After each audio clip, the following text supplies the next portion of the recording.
You begin in the half-lit hush of a medieval evening, the kind of quiet that settles over a town when everyone has finally stopped pretending they're productive. You stand just inside a narrow timber frame room, and the first thing you notice is the light warm, flickering, and slightly judgmental. A single tallow candle wavers on a wooden table, trying its best to illuminate the space, while also threatening at any moment to burn the whole place down. You feel the soft scrape of rough floorboards beneath your feet, smell the faint mix of smoke, wool, and something that might be last week's stew. The candle sputters, throwing oversized shadows on the wall, and you sense immediately that this little flame has way too much power over your night. Historically, it does, because candles, especially tallow ones, were notoriously more dangerous than half the weapons lying around town. One careless nudge, one stray spark, one enthusiastic cat, and suddenly you're reenacting every medieval fire record ever written. Seriously, swords were safer. They only hurt you on purpose. Candles, meanwhile, seem to wake up each day and choose violence. Outside the window, you hear the soft clop of hooves passing along the muddy street. The air is cool, sinking toward cold, and you're grateful for the dim glow inside, even if the glow seems to be watching you like it knows you don't belong here. A merchant's cart rattles by in the distance, followed by the soft murmur of a few late workers hurrying home. Everything feels gentle, sleepy, and slightly lopsided, the way medieval nights usually were. You take a step closer to the candle, noticing how it leans slightly, like it has opinions. The wax is uneven, dripping down in thick, lumpy curtains. Real medieval candles were rarely neat or elegant. Most were made of tallow, basically rendered animal fat, and they smelled exactly like you hoped they wouldn't. Beeswax candles existed, sure, but only for churches and the wealthy. Because apparently even in medieval times, financial inequality extended all the way to lighting options. You stretch your fingers toward the warmth, feeling the flame pulse gently in the draft that sneaks through the gaps in the wall. You hear a pot shifting on the hearth behind you, simmering just enough to remind you that food was cooked, heated, and sometimes forgotten on open flames. Fire was everywhere, and not in a cool, heroic fire mage way, more in a "this house is held together by prayers and coincidence" way. Somewhere above your head, floorboards creak, and you catch the faint scurry of a mouse. You don't mind. The mouse is probably working a night shift, inspecting breadcrumbs, or providing emotional support to the beams. That sort of thing happened. You walk toward the door, the candle's glow following you across the room like a clingy companion. A soft breeze slips in when you open the door, and the flame bends sharply, almost going out. You wince. In medieval towns, even losing your candle was a minor disaster. People guarded flames the way we guard phone battery percentages. You step outside into the narrow street, and the wind feels crisp against your skin. The sky is washed in deep blue, stars scattered across it like careless glitter. Lanterns swing from posts, some lit, some long dead, because no one wanted the job of walking around at night relighting things. You take a few careful steps. The candle in your hand wobbles. You think about how this tiny flame holds both light and massive liability. Medieval records are filled with stories of house fires, and even entire towns burning, often because someone tilted a candle unintentionally, or because a spark leapt onto a straw roof, or because a drunken man tried to impress someone by juggling one. Historians still debate whether people were genuinely this reckless or simply unlucky, but based on humanity's general track record, it was definitely a little of both. As you walk, the soft glow spills across your path, revealing uneven cobblestones beneath your feet. The stones are worn smooth by centuries of boots and hooves, but they still manage to trip you every few steps, just to keep life interesting. Somewhere, a distant church bell rings, marking an hour that nobody is awake enough to count accurately. You catch the scent of freshly baked bread drifting from a nearby home. That's odd, bakers usually worked absurdly early, long before dawn, so someone in that house is either extremely ahead of schedule or criminally behind. As the smell mixes with the faint, greasy aroma of your tallow candle, you try not to think too hard about what medieval air actually tasted like. An obscure little detail slips into your awareness. Many households kept bowls of water beneath hanging lamps, not for humidity but to catch melting wax before it could start a fire. You look down at the candle in your hand, then at your clothing, simple wool, definitely, flammable, and you have one of those quiet realizations that maybe you wouldn't last long in this world. Actually, here's the cheeky warning. You probably won't make it through this day.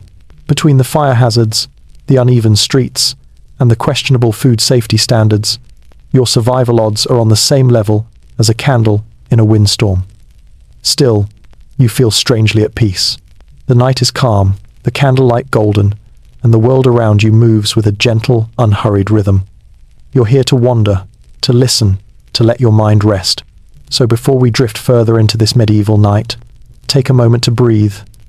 And while you're here, if you're enjoying this cozy little journey through history, feel free to gently tap the like button. It helps more sleepy wanderers find their way. And maybe leave a comment letting me know your location and your local time. I love seeing where you're listening from around the world. Now let's ease into tonight's journey, as the candlelight pulls you deeper into the winding streets, and the town begins to reveal its secrets in soft, flickering gold. You step further along the narrow, winding street, carrying your candle like a fragile passport into the medieval night. Its glow shivers over the crooked walls around you, revealing timber beams that lean toward each other like gossiping neighbors. The air is cool but gentle, and you feel that slight thrill of walking somewhere you don't fully understand, somewhere older than your imagination usually stretches. The flame dances, throwing silhouettes across the uneven plaster, making everything look slightly alive, as if the buildings themselves are breathing. Remember the street you walked past earlier, the one with the lopsided door and the suspiciously wiggly shadow? It's back again, because these medieval alleyways have a habit of curling into themselves like sleepy cats. You pass by it slowly, hearing the soft buzz of distant conversations behind closed shutters. Everyone inside seems to have ended their day hours before you even arrived, which was normal. Sleep schedules were less, "I'll stay up scrolling," and more, "Our candle budget is gone, good night." Your own candle crackles lightly, reminding you that you're holding a small tube of potential catastrophe. One major historical detail rises to mind. In many medieval towns, night watchmen were hired specifically to patrol the streets, shouting reminders like, "Take care of your fire," and "Douse your candles," and sometimes "No, seriously, please stop burning down your homes." These watchmen weren't exactly firefighters. They were more like medieval human push notifications. You walk past a shuttered bakery, the wooden sign swinging gently in the breeze. The faint smell of flour clings to the air, mixing awkwardly with the smoky scent of your tallow candle. In the quiet, you can hear distant laughter echoing from an alehouse at the far end of the street. One final group of people defying the early bedtime culture. Their voices rise and fall like waves, and you suspect that none of them will remember these conversations tomorrow. Medieval nightlife, limited but enthusiastic. As your candlelight leads you forward, you catch sight of something odd, a set of small char marks along the bottom edge of a nearby wall. Just little black freckles, scattered like someone tried to toast the building. You crouch down and run your fingers over the rough stone. This is your obscure tidbit for the night. Medieval homes often had these tiny burn marks near the entrances, not always from accidents, but from intentional rituals. People would make deliberate witch marks, or protection burns, to keep away evil spirits, mice, or extremely judgmental neighbors. Fire was both friend and foe, and sometimes a spiritual security system. You straighten up, candle flickering as you move, and keep walking. The street widens slightly, revealing a small communal space between the cluster of houses. A sort of unofficial neighborhood square that probably doubles as a gathering spot, playground, gossip hub, or makeshift marketplace, depending on the hour. Tonight, it sits empty except for a stray cat perched proudly on a barrel. The cat blinks at you slowly, as if checking your credentials. You blink back. Mutual respect is established. You pause in the center of the square, holding the candle up higher. The flame stretches, growing thin, as if trying to see over your shoulder. You think about how people here treated fire with such reverence and fear. In many households, the hearth was never allowed to go completely cold. It was the beating heart of the home. Families would bank embers under ashes overnight, hoping the fire would still be alive in the morning. Losing your hearth flame wasn't just inconvenient, it meant restarting life for the day, like waking up to find your entire kitchen unplugged. A soft wind drifts through the square, and you instinctively cup your hand around your candle. You're learning quickly. In medieval life, Half of your existence revolved around protecting fire. The other half was devoted to avoiding accidental fires. It's a delicate balance, like trying to carry soup in a shallow bowl while also wearing slippery shoes. You walk on, your feet brushing over the cold cobblestones. Somewhere above, a shutter squeaks open for a moment, then clicks shut, someone checking the night. Or maybe a parent confirming that the neighbors have finally stopped singing. You pass a tall wooden fence, its rough surface catching the warm glow. The boards warp slightly outward, as if pushing against their own nails. Everything here feels handcrafted and temporary, like the world is held together by effort rather than precision. Your candle hisses again, a little spit of wax jumping. You glance down and see the wick bending dramatically. Historically, these wicks needed constant trimming. People carried tiny snuffers and wick scissors, cutting off the burnt ends before the flame began to gutter. Let your candle burn too long without care, and it would smoke, flicker, or form massive wax stalactites that dripped onto your hands. And if you drop that hot wax on yourself, well, let's say it was considered a household moment of character building. As you turn down another narrow lane, the houses press closer, their upper floors nearly touching.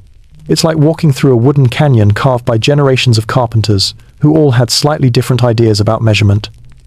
A lantern hangs above you, attached to a beam that protrudes at an unpredictable angle. The light inside the lantern is barely alive, its flame a small orange pearl. Historians still debate whether these street lanterns were officially managed by town authorities or simply tended by whichever resident cared enough to keep them going. Records are inconsistent, and there was no medieval Department of Public Lighting, surprisingly. But either way, many lanterns went dark early, so on most nights you walked by candle or by hope. Your own flame reflects softly in a puddle at your feet. You see your silhouette stretching, rippling, trying to look braver than you actually feel. And yet, for all the hazards around you, the night is peaceful. There is comfort in the dimness, in the hush, in knowing the world here sleeps early and deeply. You take a slow breath in, letting the cold air settle in your chest, then exhale gently toward the candle. The flame bends again but stays alive, steadfast, loyal, slightly unhinged, and you keep walking deeper into the medieval dark, where every flicker of light tells a story and every shadow feels like an old memory waiting to speak. You follow the gentle pull of the candlelight until the narrow lane spills you out onto a slightly wider path, wide enough, at least, for two carts to pass without declaring war on each other. At the center of this small crossroads sits a stone trough and a wooden post with a lantern dangling from it. The lantern's flame is weak, trembling like it regrets all its life choices. It barely stays lit in the breeze. And honestly, you relate. You pause beside the trough. Moonlight slips across the still water, shimmering with tiny ripples as if something unseen has just dipped a toe in. You hold your candle closer, watching its reflection stretch across the surface, long and thin like a golden thread. The soft glow reveals a few floating straw pieces, the remains of animals who stopped for a drink earlier. You catch a faint whiff of damp hay, cold stone, and distant wood smoke. This crossroads has its own quiet personality. You can feel it. Medieval towns had places like this, unofficial gathering spots where people exchanged news, water, gossip, or complaints about grain prices. During the day, it might have been bustling. But at night, it's yours alone. Except for the sleepy flame above you and the half-interested mouse rustling near the trough. Your candle flickers sharply, forcing you to adjust your grip. You feel the heat on your knuckles. It's a reminder. The whole town is one accidental gesture away from catastrophe. Here's your major historical fact for this section. London's Great Fire of 1212, often overshadowed by the more famous 1666 blaze, killed thousands, many trying to escape across overcrowded wooden bridges as the inferno swept through homes, lit by nothing more than candles and hearth fires. Candles didn't just illuminate history, they occasionally deleted it. The wind shifts slightly, sending a cool stream of air down the lane. You instinctively shield your flame with your palm, forming a little protective cave around it. The wax drips thickly, pooling at the base. You step carefully, mindful of every wobble. You feel a tiny surge of pride when the flame steadies itself again.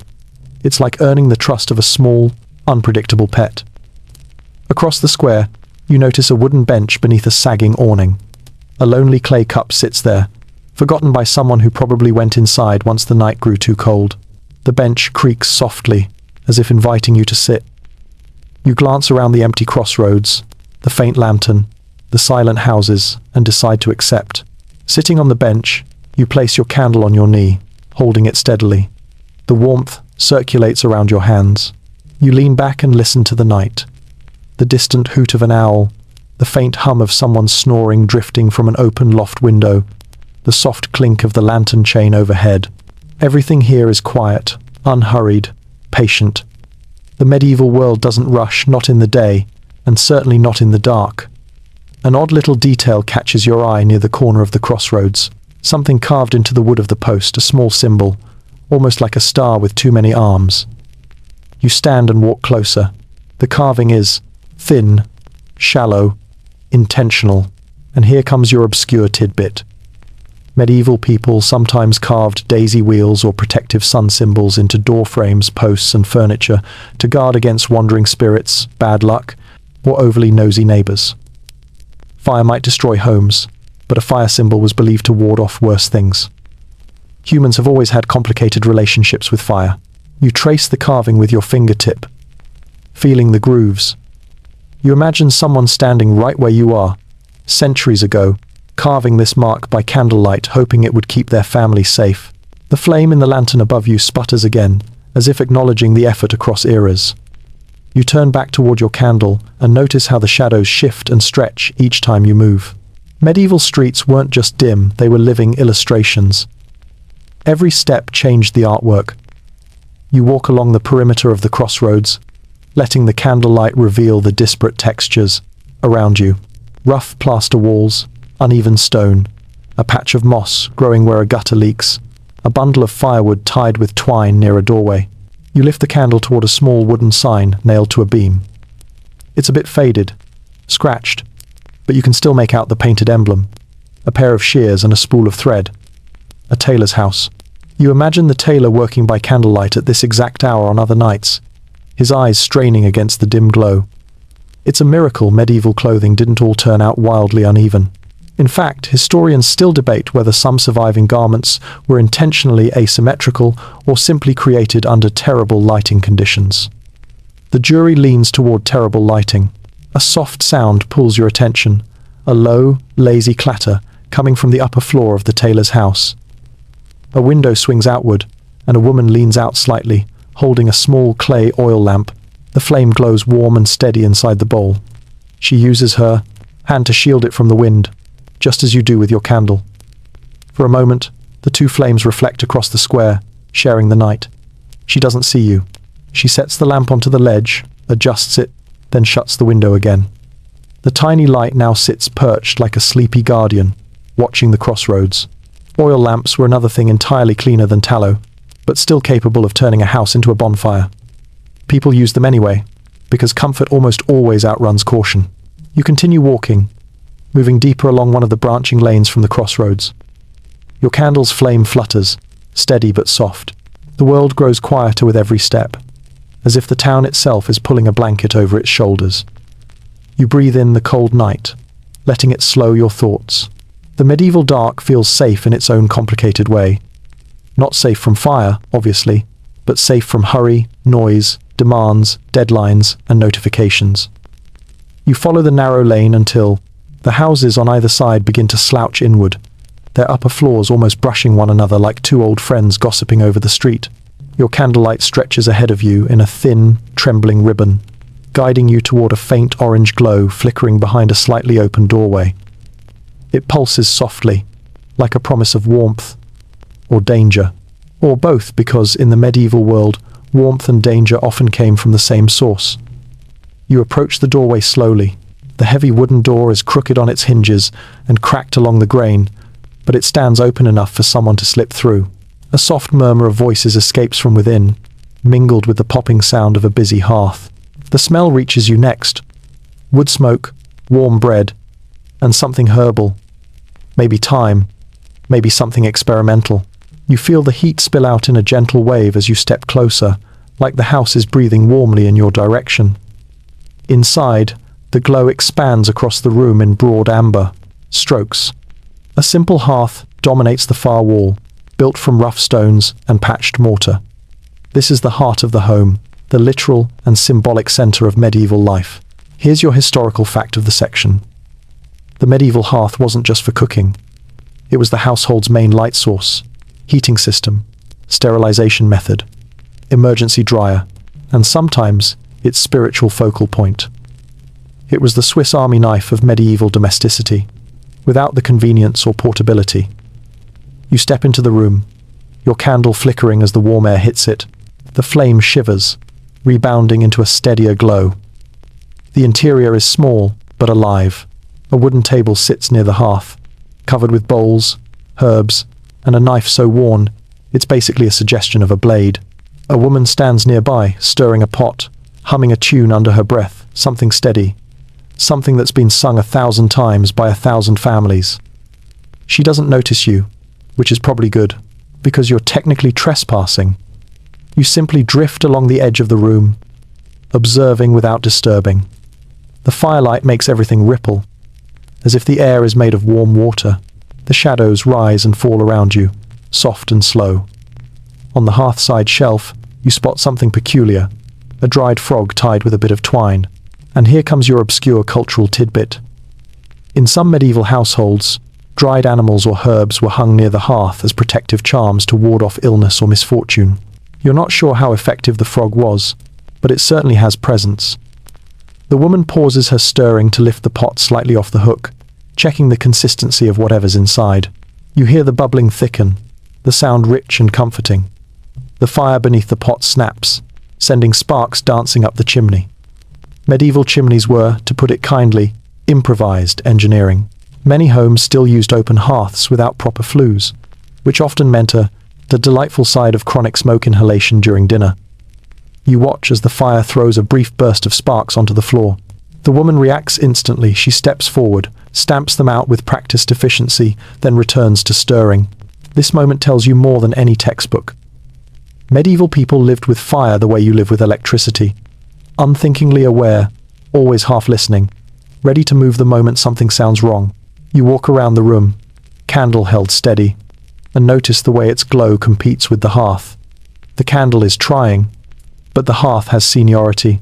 You breathe in deeply and take in the layered sense of this small, living space. A low wooden cradle sits near the table, and inside you spot the curled shape of a sleeping baby wrapped in linen. The cradle rocks gently each time the floorboards creak under the woman's footsteps. Above the cradle hangs a fabric charm shaped like a small sun. Maybe it's decoration, maybe protection. Historians still debate whether such items were purely symbolic or deeply superstitious. But the consensus leans toward yes. Medieval people liked their symbolism served thick and layered. The woman suddenly turns toward a clay cup on the table, knocks it over with her sleeve, and freezes as the cup teeters toward the edge. It falls, but instead of shattering, it lands on a small patch of straw dampened with water. And there's your moment of insight. Many homes kept damp straw or sand near hearths and tables as a primitive fire prevention measure. Practical? Yes. Foolproof? Well, medieval towns did burn down a lot, so let's not overpraise it. You continue toward the hearth, feeling its heat deepen as you approach. The fire crackles like it's telling a story one older than anything you could write down. Your candle's flame bows in acknowledgement, dipping low before straightening again. You hear distant chatter from another room, perhaps family members finishing chores or preparing for bed. People often slept in shifts or in group arrangements, depending on the size of the house and the season. Privacy wasn't a concept. It was a luxury nobody had time for. The woman finally notices your candlelight glowing faintly near the hearth, but instead of reacting, she yawns, adjusts her shawl, and goes back to her pot. Either she assumes you're someone she knows, or she's too tired to care. Both are very medieval options. You step back toward the doorway, letting the warmth trail behind you. The fire continues its constant breath, its glow licking across the walls. The frog charm sways gently in the draft, casting a weird, slightly comedic shadow. As you exit the house, you glance once more at the cradle, the herbs, the hearth, the woman stirring her pot in a rhythm older than writing. It hits you. The dangers of medieval fire weren't dramatic. They were constant, intimate, woven into the fabric of daily life. Your candle greets the cool night air with a relieved flicker, and you step once more into the quiet street, carrying its tiny, stubborn flame into the deepening darkness. You step back into the night, letting the cool air settle over your shoulders like a damp wool cloak someone forgot to finish drying. Your candle flickers with relief, as if grateful to be away from the competitive glow of the hearth. The flame rises taller now that it has room to breathe, still small, still chaotic, but undeniably proud. You start walking again, letting the narrow lane guide you deeper into the quiet maze of town. The houses here sit closer together than before, their upper floors jutting outward like elbows in a crowded room. Above you, wooden beams cross the alley like ribs, dark against the sliver of moonlit sky. Your footsteps echo softly on the uneven stones, their rhythm gentle, unhurried, almost hypnotic. Everything feels still, as if the entire town has pressed pause for the night. You turn a sharp corner and nearly walk straight into a hanging lantern. It sways gently in the breeze from its iron hook, the flame inside wobbling in indignation at your near collision. You stop short, exhaling a quiet apology, even though the lantern is unlikely to hold a grudge. Medieval lighting didn't forgive, but it also didn't listen. This particular lantern is different, sturdier, well-maintained, its glass panes still mostly intact. And here comes your major historical fact of the section. Medieval towns sometimes required households along major streets to maintain lanterns outside their doors at night, especially in wealthier districts.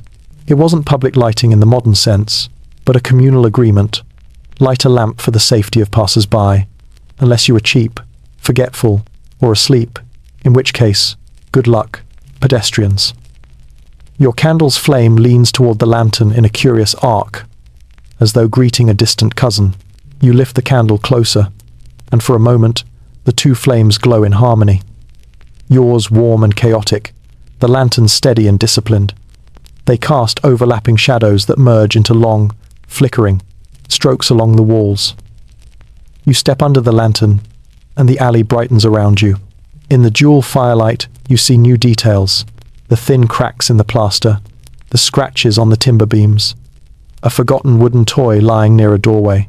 You crouch to examine it, a small, carved horse, worn smooth by tiny hands. The head is chipped, but the legs are surprisingly well crafted. You can almost imagine a child dropping it in a hurry when called inside, leaving it behind to sleep beneath the lantern. As you stand, a cold breeze pours down the alley. Your candle gutters dramatically, threatening to extinguish itself out of spite. You protect it instinctively, cupping your hand around the flame. You've learned quickly fire here requires constant supervision, like a toddler with ambitions. Farther down the lane, you notice a narrow door standing slightly ajar. Warm light spills from within, illuminating the stone threshold. Another house with someone still awake. You wander toward it, curious. But when you peer through the crack, you see only a pair of boots by the hearth and a cat curled on a stool. No humans. The cat opens one lazy eye at your candle, judges you harshly, then returns to napping. You accept this. The cat wins tonight. You pull away and glance upward, noticing something strange etched into the beam above the door, a small spiral cut directly into the wood. And here's your obscure cultural tidbit. Some medieval households carved spiral symbols, not just for decoration, but as trap marks intended to confuse mischief-making spirits or lure them into endless circular wandering. Medieval spirituality was equal parts faith and extremely creative pest control. You continue down the alley, and the shadows deepen. The lantern behind you fades, leaving your candle as the dominant light source again. The flame steadies after a moment, glowing boldly, as if reclaiming its authority. The buildings lean inward, narrowing the path until it feels like walking inside a wooden throat. Your foot hits something soft. You stop, look down, and see a bundle of rags. You lean closer. No, not rags. Herbs. A tied bundle of dried rosemary and lavender rests carefully on the ground. You pick it up gently, inhaling the faint, soothing scent. It must have fallen from someone's doorway charm. Herbs were commonly hung above doors to protect homes from illness, misfortune, or unpleasant odors. A multi-purpose air freshener with alleged magical benefits. You set the bundle on a window ledge, hoping its owner finds it before it blows away.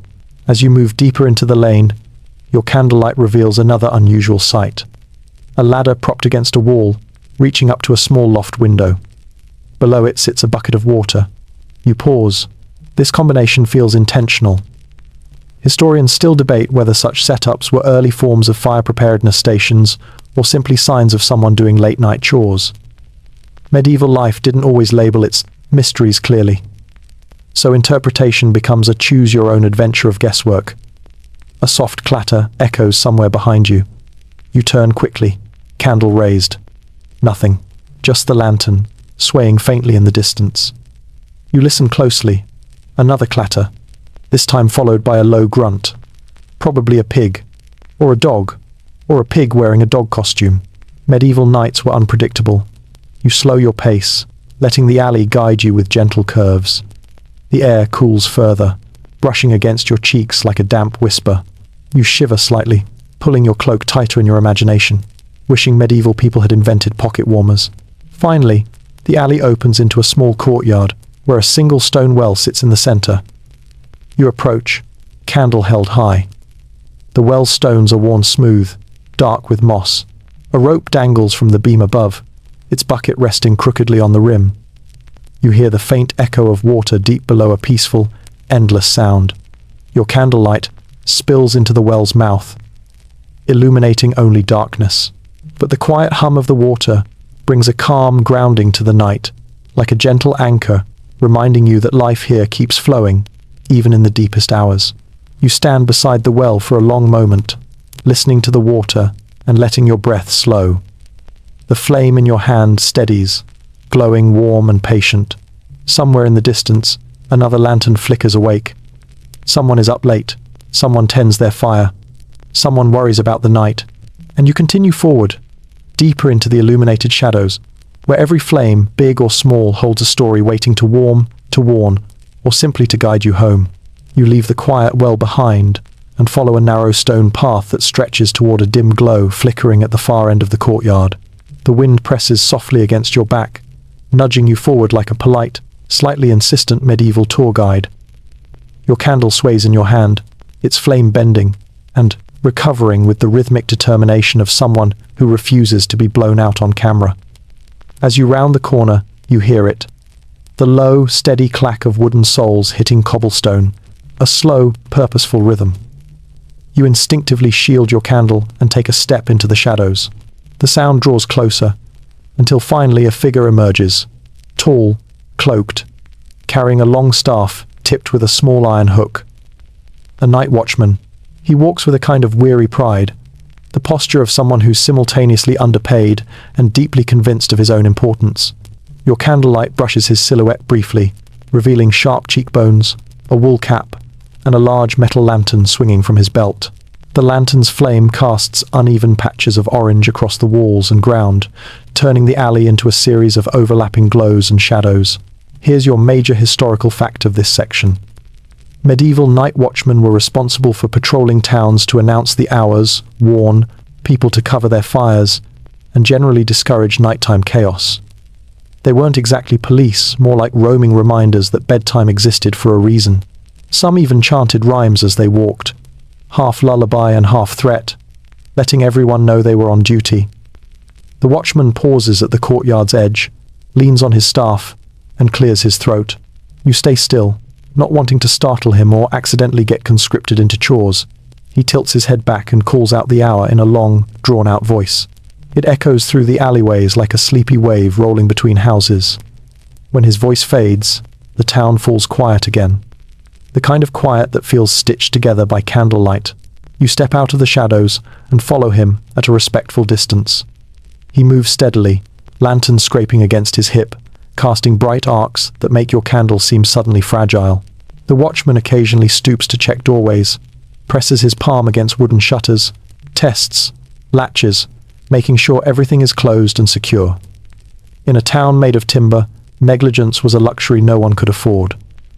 Your candle trembles as the breeze channels through a narrow passageway.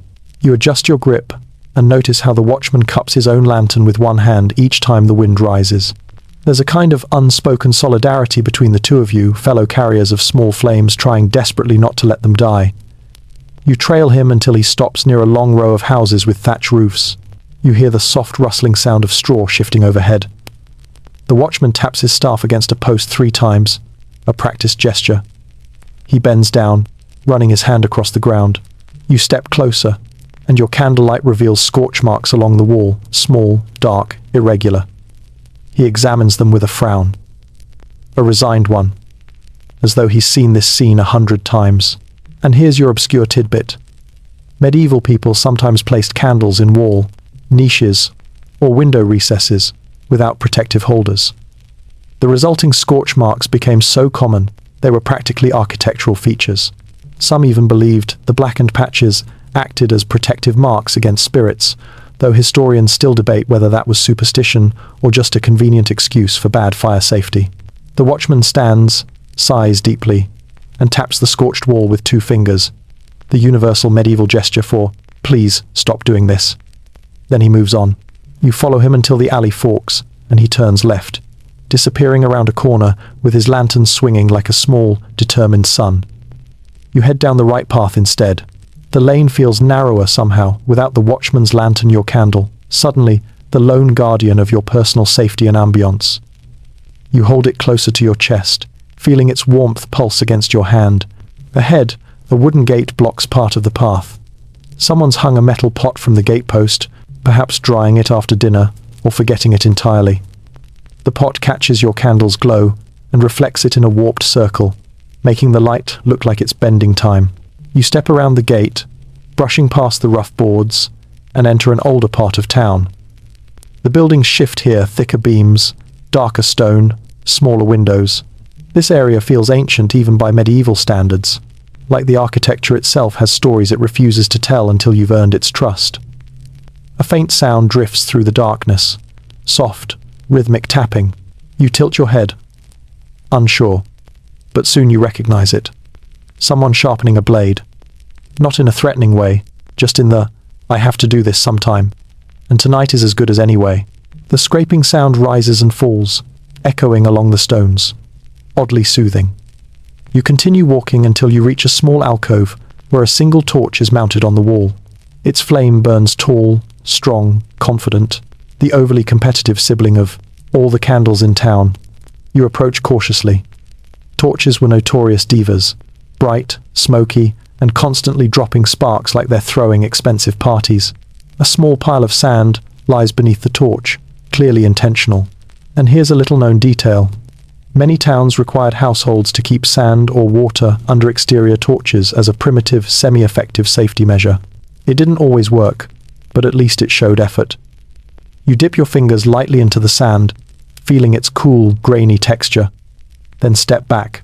The torch crackles loudly, sending sparks upward like rebellious fireflies. Historians still debate whether torches were primarily for lighting or intimidation, and you can see why. The flame throws massive shadows on the wall behind you, making your silhouette look 10 times taller and vaguely heroic. Maybe 13 times if you stretch. Your candle, tiny and unimpressed, flickers in the torch's glory. You lift it anyway, giving it a soft, reassuring nod. You're loyal to your little flame. It's gotten you this far. You step beyond the torch into deeper quiet, letting the bright flame fade behind you. Ahead, the path curves downward toward what looks like the edge of town, a long stretch of low stone buildings where the glow of hearths flickers through cracks in shutters. Your candle steadies, growing warm and sure again. You take a slow breath, feeling the night expand around you like a vast, gentle sea. And you keep walking, guided by the smallest flame in a world made of shadows, stories, and fire that never sleeps. You follow the downward curve of the path, until the houses thin out, and the air shifts from cool nighttime calm to something heavier, warmer, oilier, carrying the unmistakable smell of boiling fat. Your candle trembles, not in fear, but in recognition. You're approaching the part of town where candles begin their dangerous little lives, the chandlery. A faint golden shimmer pulses from an open doorway ahead, illuminating the stones with a warm, sticky glow. You hear bubbling, sloshing, and the occasional muffled curse sounds that suggest someone is currently losing an argument with hot liquid. The closer you get, the more your senses are taken over by the scent of tallow. Earthy, greasy, and aggressively unperfumed. If medieval scented candles existed, this is probably where they were not made. You step through the doorway. The room is long, low-ceilinged, and thick with smoke.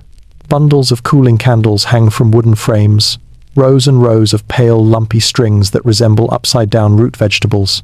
Some are short and squat, some long and strangely elegant, and all of them drip wax into shallow trays below. Your flame flickers defensively, as if intimidated by its extended family hanging overhead. Here's your major historical fact of the section. Medieval chandlers made candles by repeatedly dipping wicks into vats of molten tallow or beeswax, letting each layer cool before dipping again. It was hot, exhausting work that smelled, well, exactly like this room does. Tallow candles were cheap but smoky, while beeswax candles were clean-burning but expensive enough to be considered a status symbol or a church-only luxury. The master chandler stands over a large cauldron, stirring slowly with a thick wooden paddle that looks like a paddle used to discipline dough. His sleeves are rolled up, revealing strong forearms flecked with hardened droplets of wax. He glances briefly in your direction, nods with professional disinterest, and goes back to stirring. His entire expression says, "If you aren't here to help or pay, don't drip anything on my floor." You move gently along the room, careful not to disrupt the hanging lines of cooling candles. The heat is intense, your candle's flame rises tall, lean, and almost proud, enjoying the warm updrafts. You pause beside a table where freshly trimmed wicks lie coiled like small, neat snakes. Next to them sits a metal tool for straightening and cutting wicks, an essential step. For if medieval candles weren't trimmed regularly, the wicks would mushroom out, producing smoke thick enough to flavor dinner. Your candle, sensing your thoughts, sways as if to say, "Don't judge me. I'm doing my best." As you examine the tools, you spot something odd tucked beneath a tray of hardened wax shards, a tiny carved charm shaped like a fox. A fox, here of all places. And here comes your obscure tidbit. In some regions, chandlers kept tiny animal carvings or tokens near their tools as symbols of cleverness or good fortune. The fox was particularly popular. Its quick wit was thought to help protect the workshop from accidents, which is adorable, considering the workshop is full of boiling fat and open flames. You touch the fox charm lightly. It's smooth from years of hands brushing over it, worn at the tips. The master chandler moves to another vat, this one steaming, heavily. The smell sharpens. He lowers a long line of wicks into the liquid, pulls them up, then hangs the dripping strings along a rack to cool. As he works, he mutters under his breath something about customers complaining their candles don't burn evenly. You resist the urge to tell him that thousands of future humans will complain about the exact same thing. You notice how the heat from the vats warps the air above them, bending the light into wavy ribbons. Your candle struggles to stay steady in the shifting currents, its flame bowing left, then right, then springing upright again like a medieval gymnast. The chandler wipes his hands, giving you a long look as if deciding whether you're a customer or a hallucination from wax fumes. He grunts, points toward a wooden shelf near the wall. You take it as permission to look around. On the shelf sit finished candles, bundles tied with twine, some smooth and pale, probably beeswax, others rough, lumpy, slightly yellow, definitely tallow. You pick one up, feeling its weight. The tallow candle feels sticky, faintly greasy, with a smell like medieval leftovers.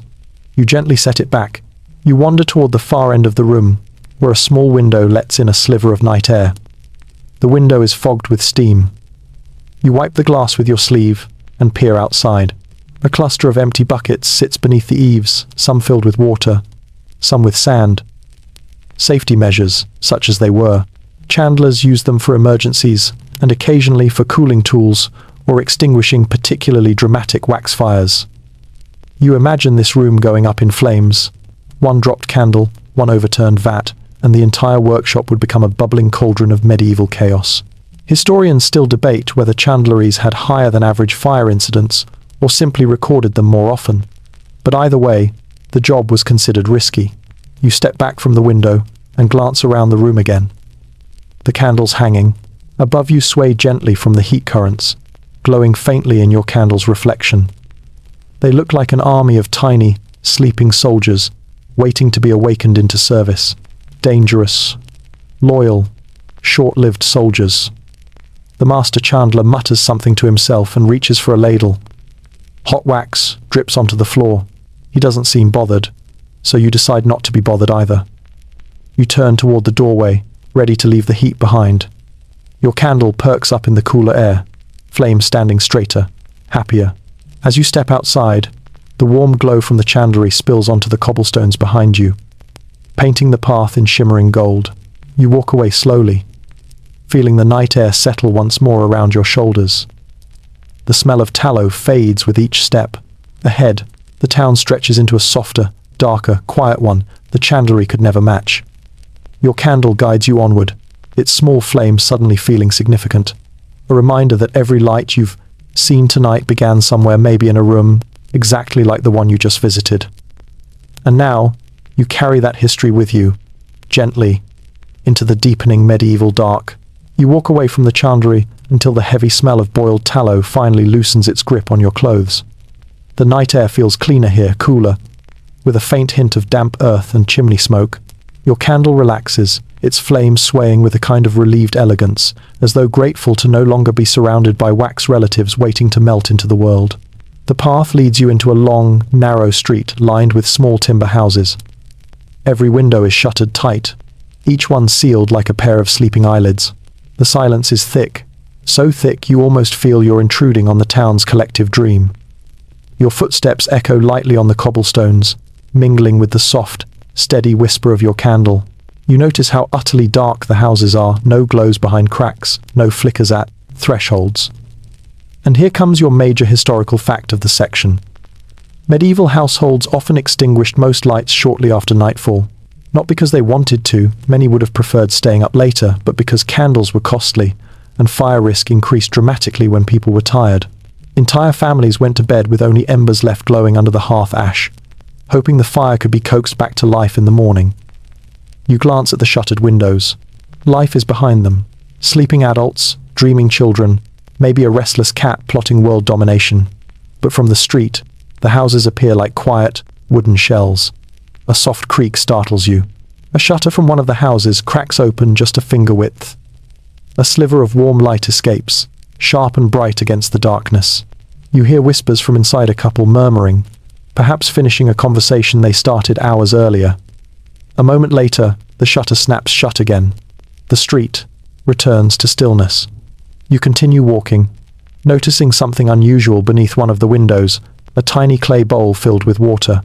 You kneel to examine it, letting your candle illuminate its surface.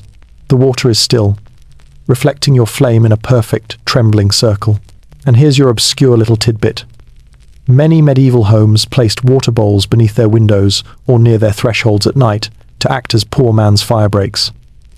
If a candle toppled or sparks escaped the hearth, the hope was the water would slow the flames long enough for someone to wake up and panic productively. You stand again just in time to hear a dog bark in the distance, followed by an immediate shushing noise. You can almost picture a sleepy villager leaning out a window to quiet their loyal yet poorly timed alarm system. The dog gives one more half-hearted woof, as if to save face, then falls silent. The street narrows. Your candle's glow pushes against the darkness like a gentle hand, parting heavy curtains. You pass a stack of firewood, neatly arranged beneath an overhang, dry, perfectly chopped pieces, arranged with precision. Someone took pride in this. Probably the kind of person who organizes their spices alphabetically, or sharpens their knives at emotionally intimidating angles. Further ahead, the beams of the houses angle sharply overhead, creating a tunnel effect. You feel wrapped in wood, shadow, and faint echoes of past lives. Your candle flame stretches upward, casting long, rippling silhouettes across the ceiling of beams. A faint smell drifts past, something sweet, earthy.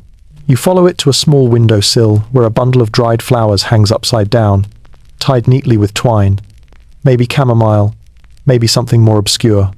You lean in. As you inhale, you remember the ongoing scholarly argument. Historians still debate whether these nighttime flower bundles were purely decorative, purely medicinal, or quietly magical. Medieval life rarely drew neat lines between science and superstition. Most people simply said, "It smells good, it looks pretty, and maybe it'll keep demons away." Why not? You walk on, letting the scent fade behind you. The houses grow older here, stone foundations, uneven timber frames, lichen climbing up the lower walls. Your candle reveals tiny details each time you move. Chipped plaster, soot-stained doorways, humble beauty carved into aging wood. A sudden rustle stops you. You turn sharply, candle raised, and spot a cat perched atop a wooden barrel. Not just any cat. This one has an expression of profound disappointment in humanity. The cat stares directly into your candle, as if judging the flame's technique. After a few seconds, it blinks slowly, jumps off the barrel, and pads into the shadows.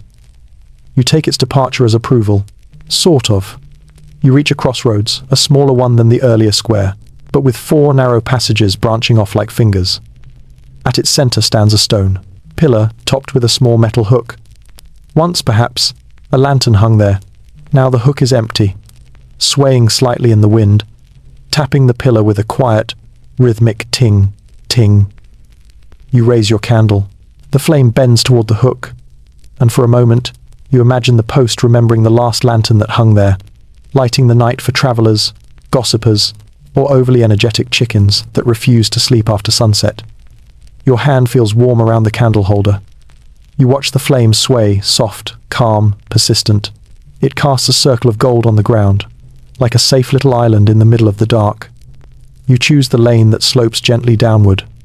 The air feels colder, suggesting water nearby. You follow the pull of the night, letting your candlelight stretch ahead like a curious guide.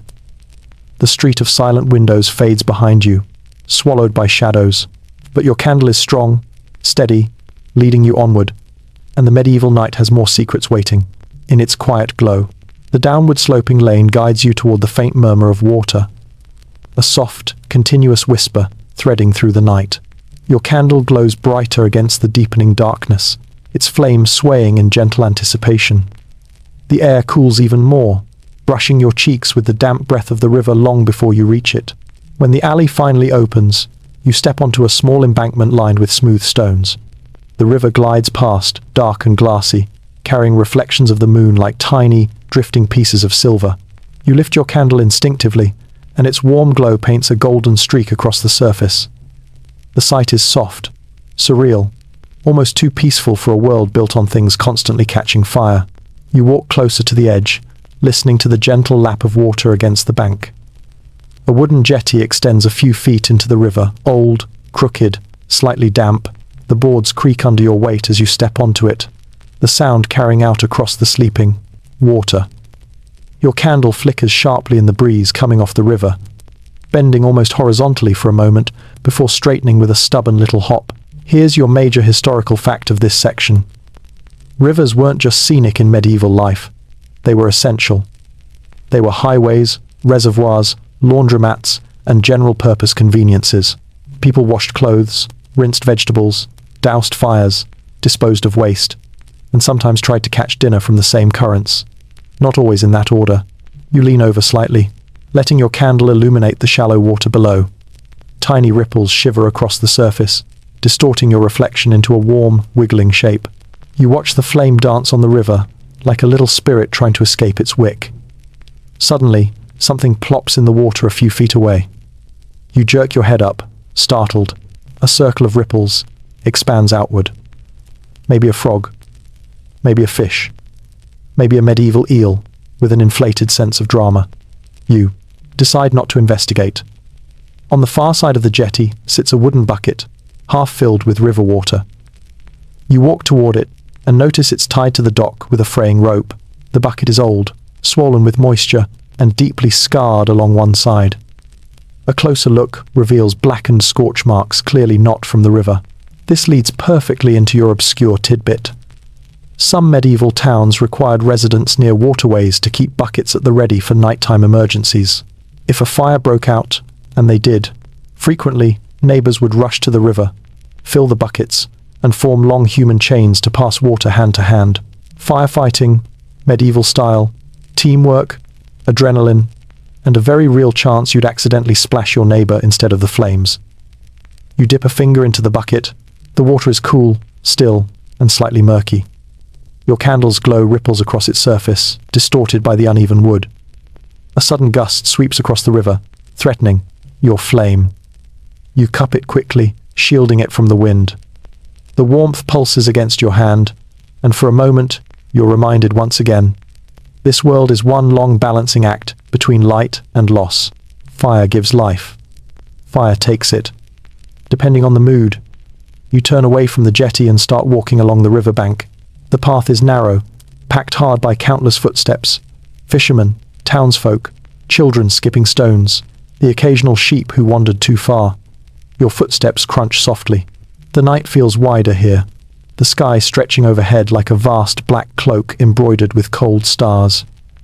A wooden bridge looms ahead, barely visible until your candlelight brushes its underside. Its beams are thick, weathered, and darkened by centuries of river moisture. The bridge hums faintly with the passing wind, though there's no movement on it. You approach slowly, stepping beneath it where the shadows deepen. Your candle becomes the only light in this sheltered hollow. The flame reflects in the river below, doubling the glow. You look up at the beams overhead. They're patched with tar, in some places fireproofing, medieval edition. People applied tar or clay to vulnerable parts of bridges to prevent them from accidentally turning into floating bonfires. It worked. Sometimes, historians still debate whether nighttime bridge crossings were considered romantic or terrifying. Judging by the creaking noises currently echoing above you, you're leaning toward terrifying. But the flame in your hand glows steady, grounding you. As you step out from beneath the bridge, the wind softens. The river widens here, curving away into a bend lined with reeds. You follow the path until you come across a cluster of flat stones arranged in a semicircle, a riverside washing place. You walk among the stones, lowering your candle to examine the wooden washboard, leaning beside one of them. Its slanted grooves reflect the warm glow in tiny golden lines. The washboard smells faintly of lavender. Someone must have scrubbed clothing here earlier, using soapberries or ashes mixed with herbs. Beside the washboard lies a small clay lantern with a wick protruding from its top. It's unlit now, soot lining its rim. Maybe it guided someone finishing their chores at dusk. Maybe they left in a hurry. Maybe they trusted the river to keep an eye on it. You kneel, holding your candle beside the clay lantern. Wax drips quietly onto the stone. The two light sources, one alive, one resting, look almost like old friends. For a moment, the medieval world feels tender, simple, honest. The dangers don't disappear, but the calm outweighs them. You stand, letting the candlelight sweep gently along the river's edge. The water whispers. The reeds sway. The stars shimmer like cold candle flames stitched into the sky. And as you slowly follow the river deeper into the night, your flame glows warm in your hand, small, steady, and impossibly precious in a world where even darkness feels ancient and alive. You continue along the riverbank until the reeds thin out and the path widens into a small clearing paved with flat stones. Ahead sits a long wooden dock stretching out into the dark water, its planks creaking quietly in the midnight breeze. A single rope dangles from a post at the dock's end, swaying back and forth like a lazy pendulum. Your candlelight dances across the boards, revealing patches of moss that glow faintly green under the warm flicker. You step onto the dock. The wood shifts beneath your weight, groaning like an old man who wasn't ready to stand up yet. Your candle flame bends low in the river breeze, then straightens again with determined dignity, as though refusing to be embarrassed in front of the water. At the far end of the dock, tied loosely to a post, rests a small ferry boat. Its hull is dark, worn smooth by years of rubbing against the riverbank. A pair of wooden oars lean against the stern, crossed like they're asleep on guard duty. A faded lantern hangs from the bow, its wick dark, its glass fogged with soot. And here enters your major historical fact. Ferrymen in medieval towns often worked around the clock, transporting people, livestock, and goods across rivers for a few coins. Some were licensed by town authorities, others operated independently, charging whatever travelers were desperate enough to pay. Their boats were lifelines, and sometimes floating hazards, because a single unshielded lantern could turn a ferry boat into a traveling fireball. You crouch to look inside the boat. The wooden seats are worn to curves by centuries of passengers, and the floor is damp with river spray. A few stray feathers cling to a crack in the planks, proof that travelers sometimes included chickens, geese, or the occasional very confused duck. Beside the boat, on the dock, lies a wool cloak draped over a wooden crate. You lift your candle toward it and spot the ferryman himself sleeping beneath, the fabric curled like a hibernating bear. His hat covers his face. His chest rises and falls in slow, steady breaths. A soft snore rattles out, harmonizing perfectly with the dock's creaks.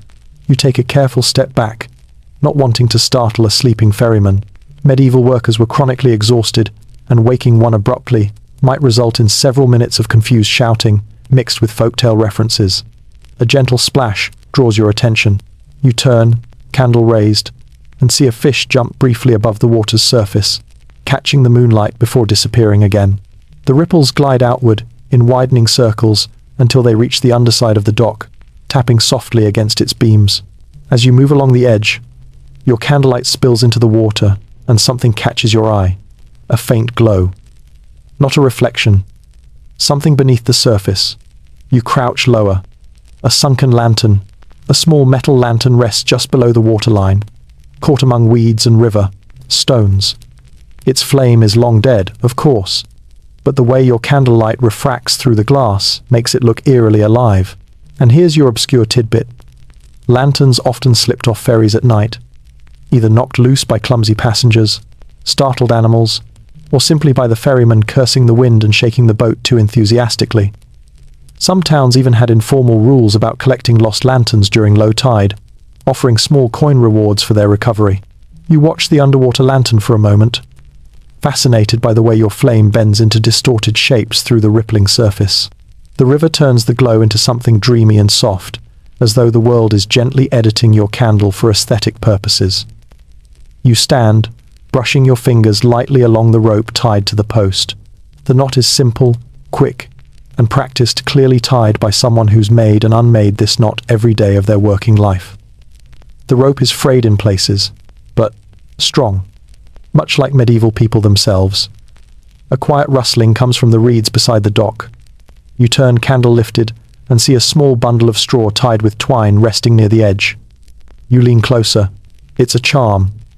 A river charm. Humble, handmade, meant for protection. Historians still debate whether these straw charms were meant to appease river spirits or simply to bring good luck during nighttime crossings. But the intention was always the same: to avoid accidents in a world where drowning was far more common than anyone liked to admit. You pick up the charm. It smells of dried grass and faint river mud. You set it gently atop the sleeping ferryman's crate, hoping he'll find comfort in knowing someone cared enough to leave it nearby. A soft gust sweeps across the water again. Your candle leans dangerously, but you shield it with both hands, feeling the warmth pulse against your palms. The flame trembles, but survives resilient, stubborn, living. The dock creaks beneath you as you walk back toward the shore. The ferryman snores once more, a long, vibrato rumble that sounds strangely like a medieval bagpipe in slow motion. You smile slightly and step off the dock, feeling the stones of the riverbank steady beneath your feet. You take one last look at the boat, the lantern beneath the water, the sleeping ferryman, and the river curling away into silver darkness. Your candlelight glows warmly, like a small oath to keep going, to keep illuminating, to keep exploring the strange, quiet world of medieval night. And so, you turn toward the dim path leading away from the river, your flame guiding you onward into the next hidden corner of a time where darkness ruled, and every spark meant survival. You leave the river behind, following a narrow dirt path that climbs gently back toward the heart of town. The night grows quieter again, fewer reeds rustling, fewer ripples whispering beneath the bridge. Your candle's flame steadies, glowing, with a newfound confidence now that it's away from the river winds. As you walk, the sound reaches you long before the building does. A slow, rhythmic tink, tink, tink, like metal murmuring in its sleep. You recognize it instantly. There's only one place in a medieval town where iron dreams out loud. The smithy. You turn a corner and see it. A squat stone building sitting slightly apart from the houses, as if the town gave it space out of respect or caution. Its roof is dark, but a faint red-orange glow pulses through the cracks in the shutters, breathing like a resting beast. Smoke curls lazily from a chimney pipe, illuminated by your candle in soft, warm spirals. The smithy door stands open just enough for you to slip through. Inside, the air is thick, hot, metallic, and carrying a scent like warm earth mixed with sweat and soot. Your candle shrinks in the presence of the forge's lingering heat, its flame bending low as though bowing politely to a more powerful elder. The forge itself is no longer blazing, but deep inside the coals, a dim red ember still glows. A single breath of wind makes it pulse weakly. You watch it flicker, stubbornly alive proof that the blacksmith ended his day by banking the fire, not fully extinguishing it. And here's your major historical fact. Many medieval smiths left embers smouldering overnight because reigniting a cold forge was tedious work. Better to keep one tiny coal alive than start from scratch at dawn. Fire was maintained, treasured, coaxed, like a pet with a temper. You step deeper into the room. Tools hang neatly on the wall. Hammers, tongs, bellows, each one catching a bit of your candlelight. The shadows they cast are long and dramatic, making the tools look larger, almost alive. You half expect one of the hammers to speak up and complain about overtime. Near the anvil sits a wooden stool draped with a heavy leather apron. A wool cloak lies rumpled beside it, abandoned in a heap. The blacksmith must have worked late tonight, longer than the ferryman, longer than the baker. There's a kind of quiet pride embedded in every tool here. As you approach the anvil, your candle reveals tiny sparks frozen in place, glittering flecks of metal embedded in the wood around it. The anvil is cool now, but the air still shimmers faintly above it. You run your fingers lightly across its surface. It's smooth in the places where countless blows have fallen, rougher at the edges where time has chewed at the iron. A soft clatter startles you. You turn quickly, candle raised high, and watch as a small hammer, precariously perched on a shelf, finally gives into gravity and falls onto a pile of horseshoes with a metallic clink. No one appears. No blacksmith stomping in. No apprentice rushing to scold you. Just the hammer, lying there like it wanted attention. You move toward the back wall, where a row of unfinished metal pieces hangs hooks, nails, blades, hinges. And then you see it. A small, rusted horseshoe with a strange engraving on its underside. A curling symbol. A spiral. Your obscure tidbit.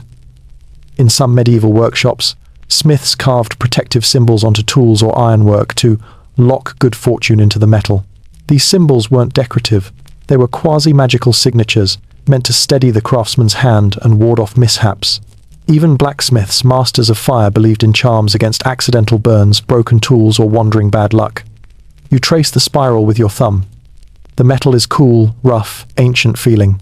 Your candle flickers warmly against it, casting tiny waves of golden light across the curve. A sudden whoosh of air brushes the back of your neck. You spin around and see the bellows shifting slightly, swaying as though a breeze nudged them. Maybe the draft from the door. Maybe something less explainable.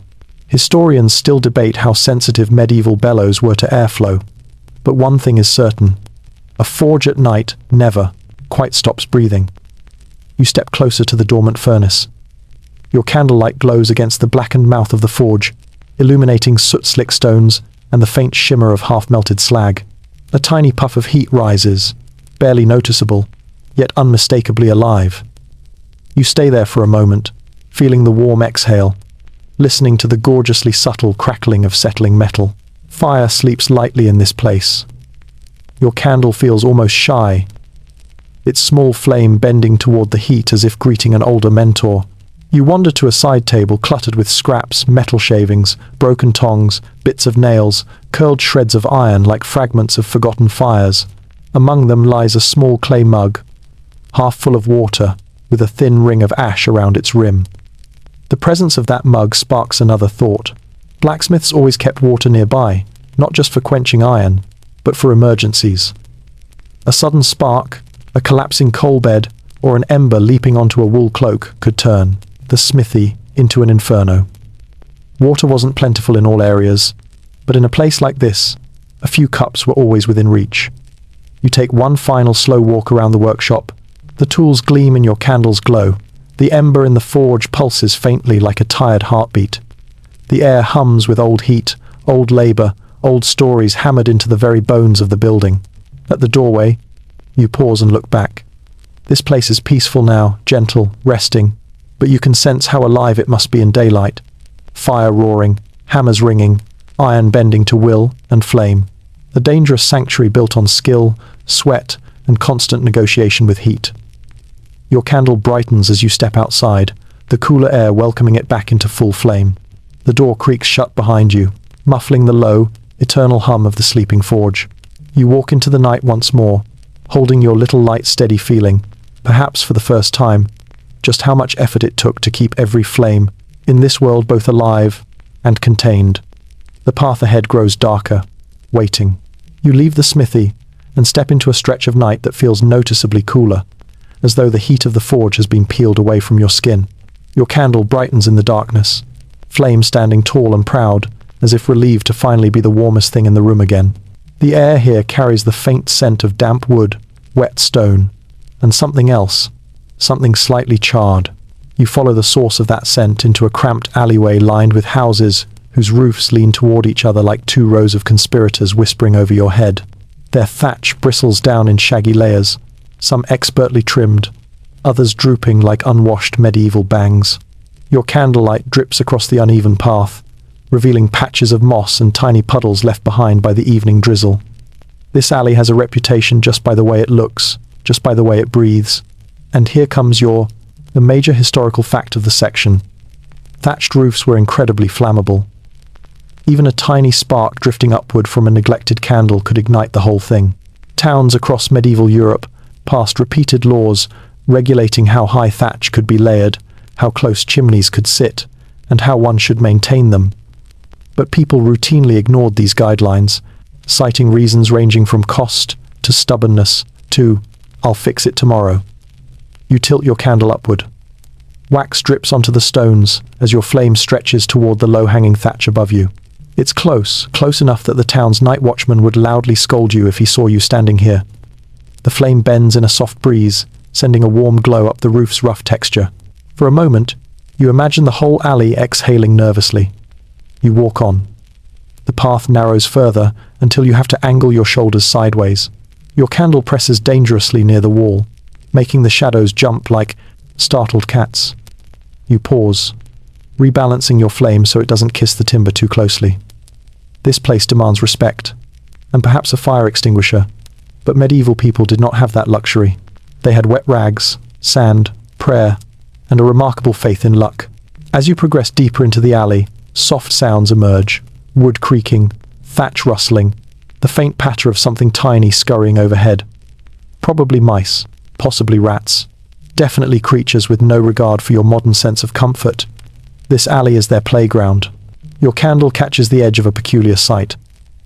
A bundle of straw wedged beneath a roof beam, held in place by a tiny wooden charm shaped like a sunburst. You step closer, and here's your obscure tidbit. Some medieval households tucked charms into the lower edges of their thatch to protect against lightning, spirits, or mischievous weather. Did it help? Hard to say. Historians still debate whether these charms reduced lightning damage or simply made people feel better about unpredictable medieval skies. You touch the charm gently. It's smooth, worn down by years of rain and wind. The straw behind it is damp, soft, and mercifully non-flammable for tonight at least. Further down the alley, you pass by a tiny door with iron hinges so rusted they look like they're melting. Above the door, a crude roof tile leans outward, collecting rainwater in a shallow pool. You raise your candle to inspect it and laugh silently. Someone carved text into the underside of the tile. A simple face with round eyes and a crooked smile. Medieval graffiti. Proof that even centuries ago, humans liked doodling little gremlins where no one would expect them. Your candle flickers as you laugh, and a droplet of wax lands on your wrist. You wince, then remember that medieval people dealt with this every single night. Untrimmed wicks, low ceilings, unpredictable wax behavior. A recipe for discomfort long before fire became a danger. A sudden gust sweeps down the alley. Your candle nearly bows itself in half. You shield it with both hands, instinctively crouching so the flame stays protected from the wind funneled between the tight-packed walls. The world narrows. Your breath slows. The flame steadies. When the wind passes, you raise your candle again and continue forward. The path begins to widen, which you welcome with quiet gratitude. The roofs pull back from each other, lifting the sky until you can once again see stars peeking through the gaps. The air grows fresher, smelling less like damp thatch and more like night itself, cool, open, and infinitely patient. Just before leaving the alley, you spot a telltale mark on one of the walls. A dark, circular stain stretching upward like a scorched shadow. You run your fingers over it, feeling the roughness beneath your touch. A fire, long ago, maybe caused by a candle left too close to a drafty window, or a spark blown where it shouldn't have gone. You exhale softly. This place remembers its flames. But tonight, your candle stays steady, gentle, carefully guided. You step out of the alley into a wider street, your flame breathing easier now that the world has opened around it. And you continue on, carrying your small piece of light deeper into the medieval dark, where danger and calm coexist like old friends who can never quite decide if they enjoy each other. You step out of the narrow alley and into a wider lane that feels instantly more alive. Even at this late hour, a warm, buttery glow spills from a building ahead, the unmistakable look of a tavern that refuses to sleep on anyone's schedule but its own. Your candle perks up at the sight, flame rising taller as if greeting a distant cousin. The tavern door stands open just enough to leak out a mixture of smells: roasted barley, spilled ale, wood smoke, and the faint perfume of onions cooked far longer than modern laws would recommend. You approach slowly, letting your candlelight mingle with the tawny glow spilling from within.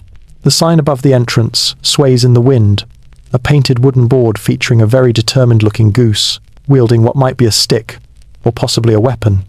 Hard to tell. Medieval sign artists sometimes left interpretation to the viewer. You step inside. The tavern is a patchwork of dim corners and gentle firelight.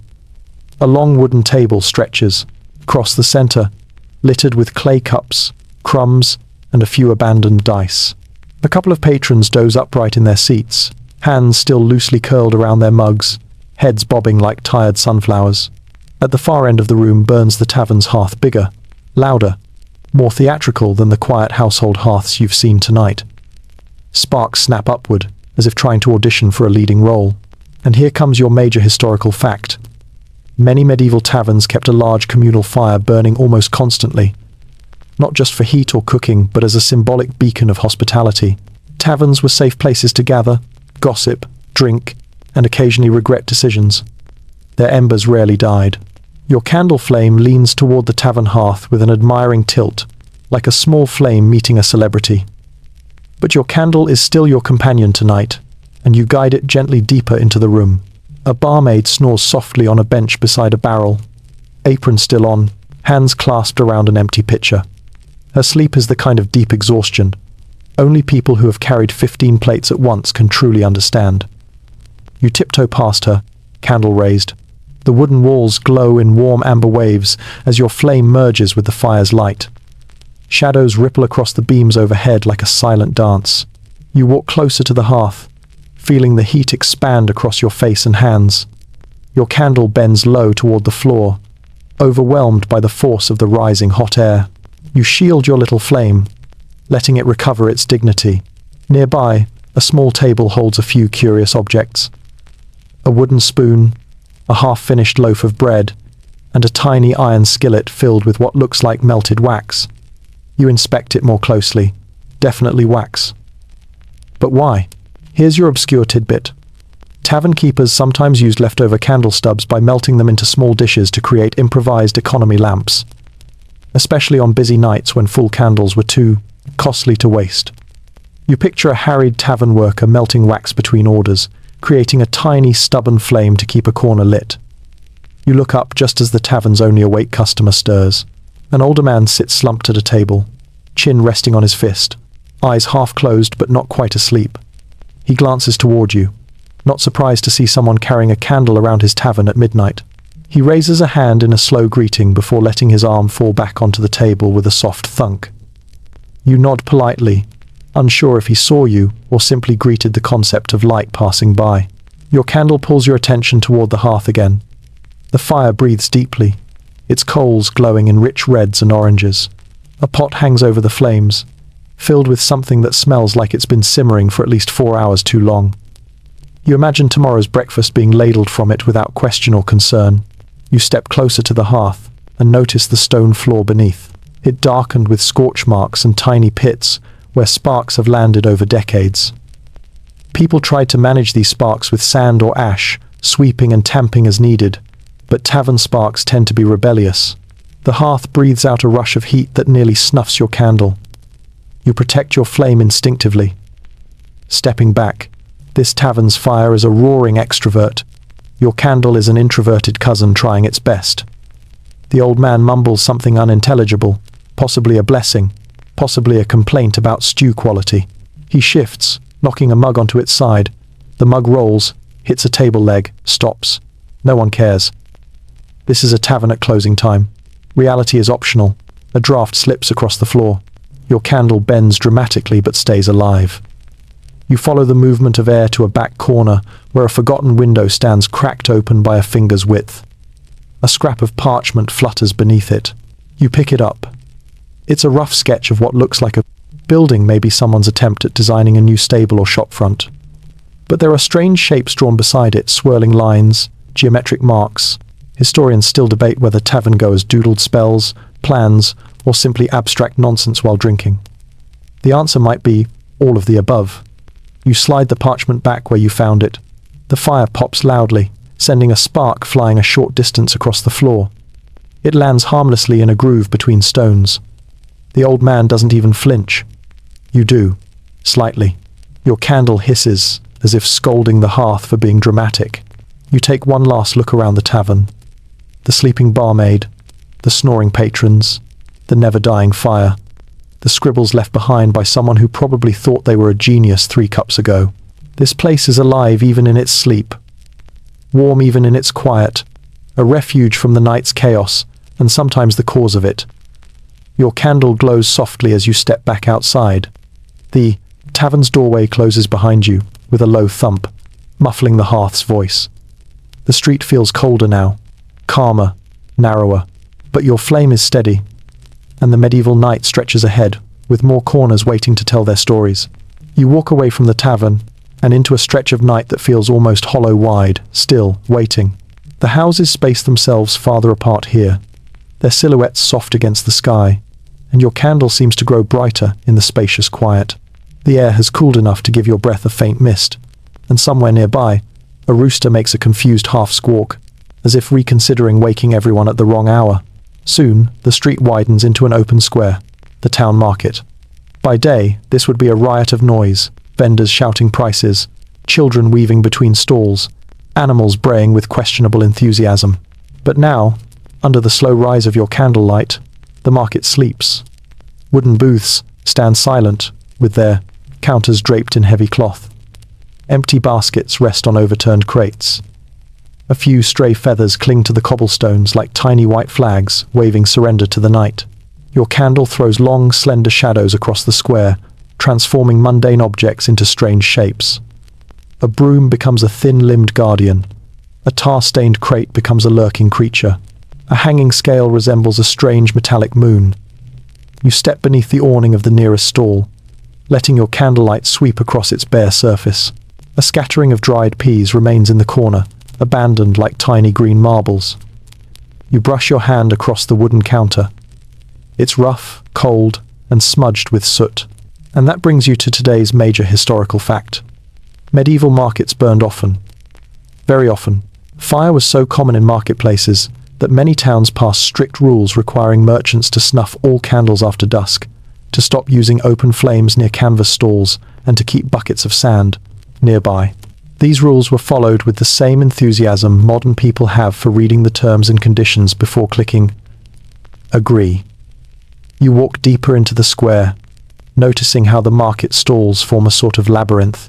You weave between them slowly, candle carefully angled so it doesn't brush against dangling cloth or stray bits of twine.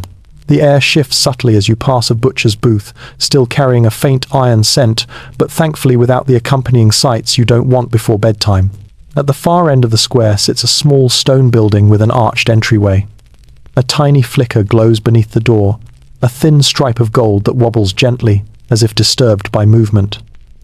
Curious, you step closer.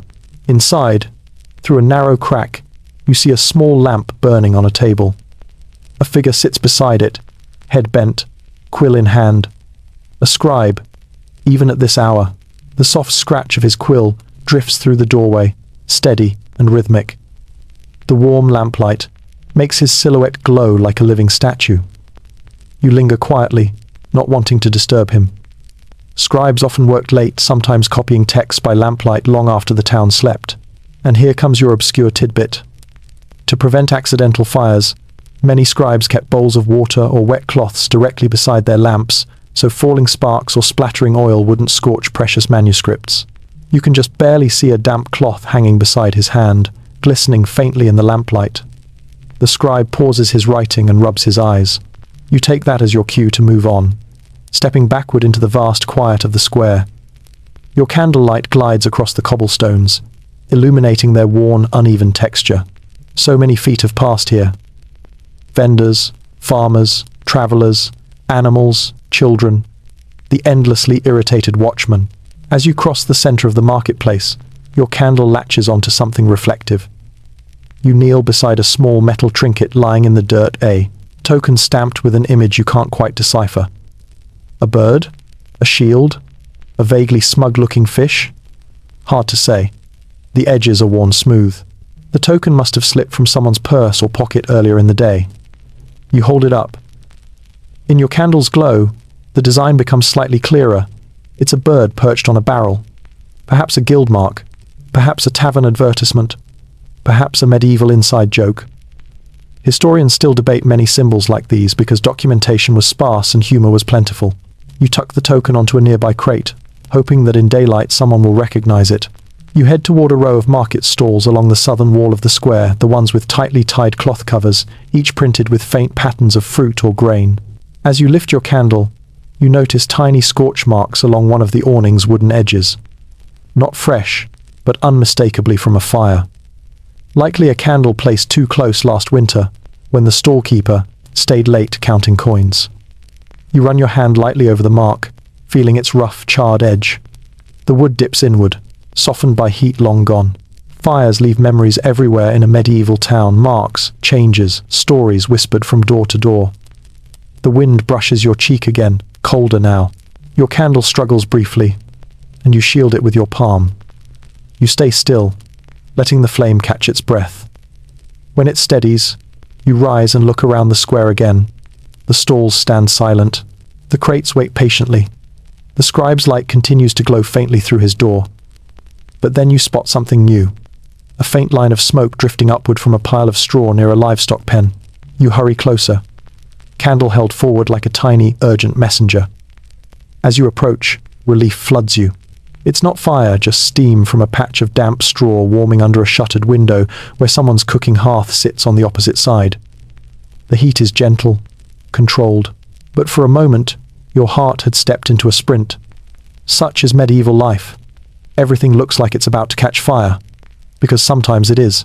You move away from the pen and return toward the center of the market. The darkness feels softer now, warmer, as if the square itself appreciates your caution. Your candle curves its light across wooden beams, copper pots, twisted ropes, idle carts, all the sleeping tools of daytime hustle. The market may be silent now, but its stories hum beneath the surface like embers waiting for dawn. You stand still for a moment, letting the night settle around you. The market is peaceful, empty, a giant, resting beast curled under a blanket of stars. And with your candle lighting the way, you walk onward quietly, gently toward whatever mystery awaits beyond the next bend of the medieval night. You leave the sleeping market behind and follow a narrow stone lane that bends quietly toward the outskirts of town. The air becomes still, again cool, faintly herbal, touched with the scent of damp earth and distant pine. Your candle arches its flame forward, guiding you through the hush, as though it too senses you are approaching a place where voices fall softer and shadows grow deeper. Ahead, rising gently from a slope of grass, you see a stone wall. Thick, modest, and well-worn. A cloister, a small monastic refuge tucked at the edge of the settlement, far enough from the daily noise to nourish contemplation, but close enough that villagers can still bring bread, wool, and occasional gossip to the brothers within. The wooden gate stands slightly open. You slip inside. The courtyard is serene, paved in irregular stones softened by moss. A simple fountain rests in the center, its basin catching moonlight in silvery ripples. Your candlelight glows across the low arches surrounding the yard, illuminating carved capitals, faded fresco traces, and the hushed geometry of cloister life. You take a few steps forward, savoring the warmth of the flame against the cool air. Soft footsteps echo faintly from somewhere within the walkway, but when you look, you see no one, just the shadows of columns, long and drowsy in the flickering light. A subtle glow escapes from one of the interior doorways, an amber pulse that makes your candle flicker, not in alarm but in recognition. You move toward it quietly, your steps softened by centuries of devotional wear on the stone. Inside, you find a small scriptorium. A monk sits at a desk, bent over an open book. A single beeswax candle burns beside him, its taller flame steady and radiant. Compared to your tallow light, this flame looks regal, smooth, golden, almost smug.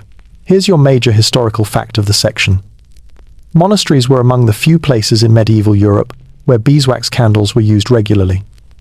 They burned cleaner, lasted longer, and symbolized purity. Meanwhile, most villagers used tallow candles, smoky, cheaper, and far more accident-prone. Seeing both candles in the same room was like watching the medieval version of budget versus premium. The monk dips his quill into ink, writing slowly, carefully. The scratch of his quill is soft but rhythmic, steady as breath. Illuminated letters curl across the page like tiny vines. His eyes never lift. He is lost in the flow of creation. You raise your candle slightly. Its soft light reaches the monk's desk, illuminating his tools.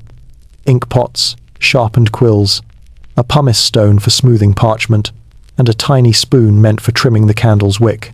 He handles fire with the kind of practiced ease that only years of nightly work can teach.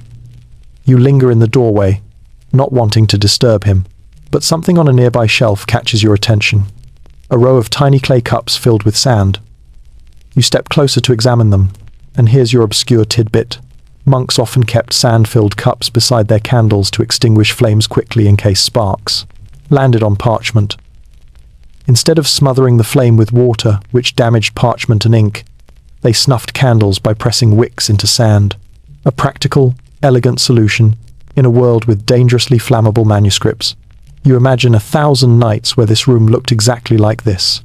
One lantern, one monk, one softly burning candle, protecting a world of words. The monk eventually pauses, sets down his quill, and whispers a short prayer, gentle, breathy, almost lost beneath the crackle of candle wick.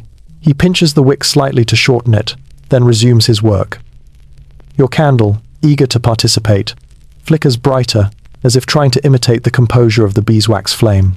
But your little light is what it is, humble, smoky, alive. The monk's candle burns nobly, yours burns honestly.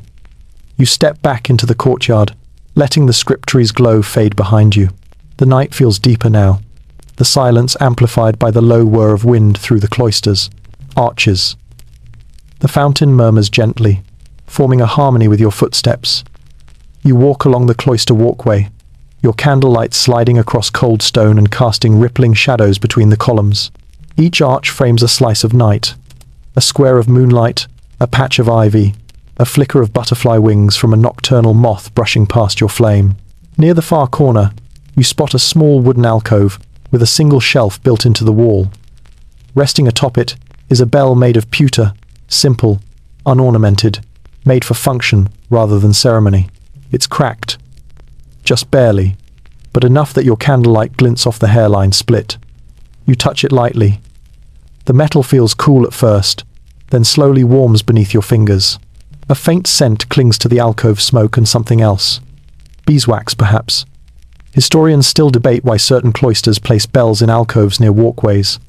Some say it was for signaling prayer times. Others believe it was a silent memorial for monks lost in fire as a reminder of vigilance. Cloisters may have been peaceful, but even here, fire shaped memory. You walk on until you reach a small wooden bench beneath an arch overlooking the courtyard. You sit. The stone beneath your feet is cool and smooth. Your candle rests beside you, flame steady in the still air. For a moment, time feels suspended. No footsteps, no distant tavern echoes, no watchman calling the hour. Just the gentle trickle of the fountain, the soft glow of your flame, and the silent hum of centuries layered into the cloister walls.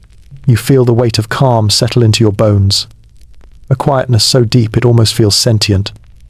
Your candle's glow pools warmly at your side, a small, patient companion.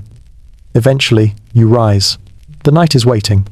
More streets to wander, more shadows to meet, more stories flickering beneath the surface of the medieval town. You step through the archway, past the gate, and back into the open air, carrying your tiny flame, your quiet breath, and the cloister's lingering peace with you as you continue the journey. You leave the cloister behind, carrying its soft calm with you like a warm stone tucked somewhere deep inside your chest. Your candle glows steadily, as if soothed by the quiet rhythm of monastic life, its flame rising tall and balanced for the first time in hours. The road ahead dips gently, curving between low stone walls etched with moss and thyme. The air shifts as you walk, growing warmer, sweeter, tinged with something herbal and unexpectedly floral, a strange scent for this hour. You raise your candle, letting the glow tug you forward until you reach a wooden gate partly swallowed by vines. A small wooden sign hangs crookedly near the latch, its letters faded but still legible. Lanternery. You blink at it. A lantern workshop, not in a bustling market corner, not beside a crowded street but tucked inside a garden. Curiosity nudges you. You push through the gate. Inside, everything feels strangely alive. Plants crowd the path. Thick-stemmed herbs, sprawling vines, patches of flowers blooming in creams and golds even under moonlight. Your candlelight paints the garden in warm hues, making the leaves shimmer like warmed parchment. It feels enchanted, though you know it's probably just the effect of a long day, a long night, and a flickering flame. A narrow stone walkway guides you toward a small house, its windows glowing with the soft amber pulse of lanterns. But not the usual ones you've seen in alleys and taverns. These glows are softer, more refined. As you approach, you realize why. The lanterns are made of paper. Thin, delicate paper, stretched over willow frames, each painted with faint patterns. Fish, constellations, creeping vines, even a sleepy-looking goose. And here comes your major historical fact of the section. While Europe is usually associated with metal and glass lanterns, certain medieval workshops experimented with thin parchment or treated paper to create lighter, more transportable lanterns. They were fragile, expensive, and whimsical, and though rare, they absolutely existed. Some towns even imported the idea from Asia through long, winding trade routes. A gentle rustle draws your attention. Behind one of the work tables sits the lantern maker himself, an elderly figure with wiry hair and round spectacles that reflect your candle's glow. He isn't fully awake. His head nods forward, then snaps back up, then droops again, clearly losing a heroic battle with sleep.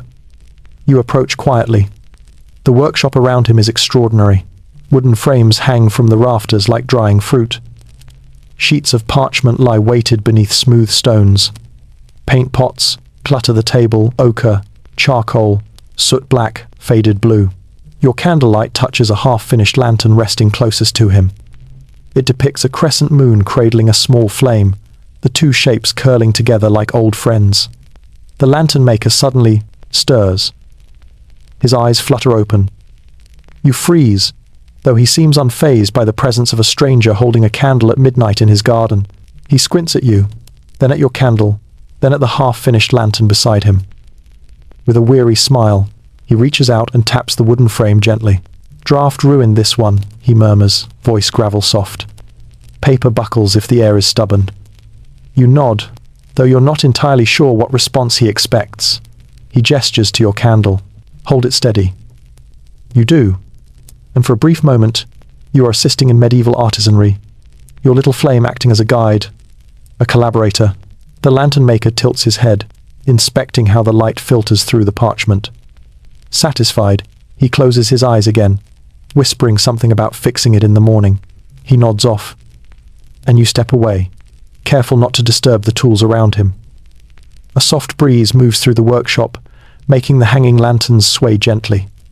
Their shadows ripple across the walls, overlapping and parting like quiet dancers. You explore the garden further, candle held before you. Beneath a low pergola, bundles of reeds are stacked neatly beside stretched cords of twine.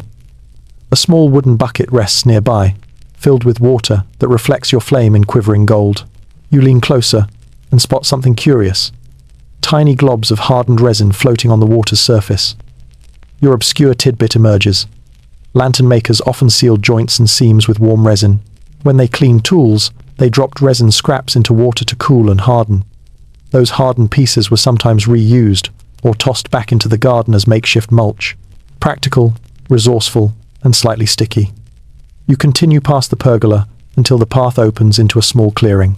Here stands a tall wooden pole with a large lantern perched at its top, a beacon for travelers approaching from the outskirts. Its parchment walls glow with warm intricacy, painted with curling vines and tiny spirals.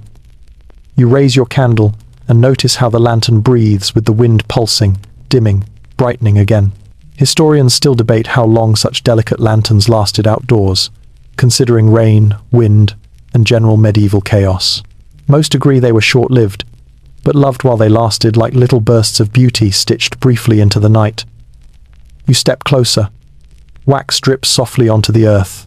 Your flame trembles as the wind brushes past, but you shield it with your hands, letting it stand tall once more. Something warm flickers on the ground.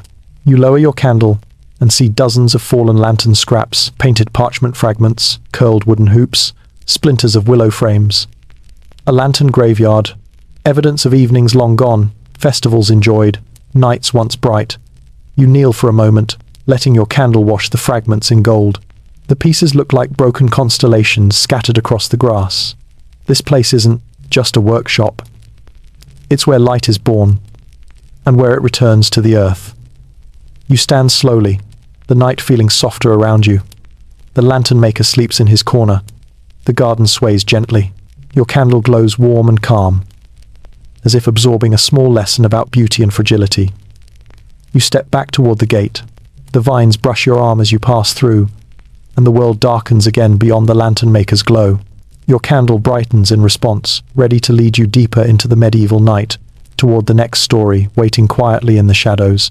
You leave the lantern maker's garden and drift back onto the winding road, carrying with you the faint scent of parchment and resin. The night feels deeper now, quiet, bundled in dark wool, listening.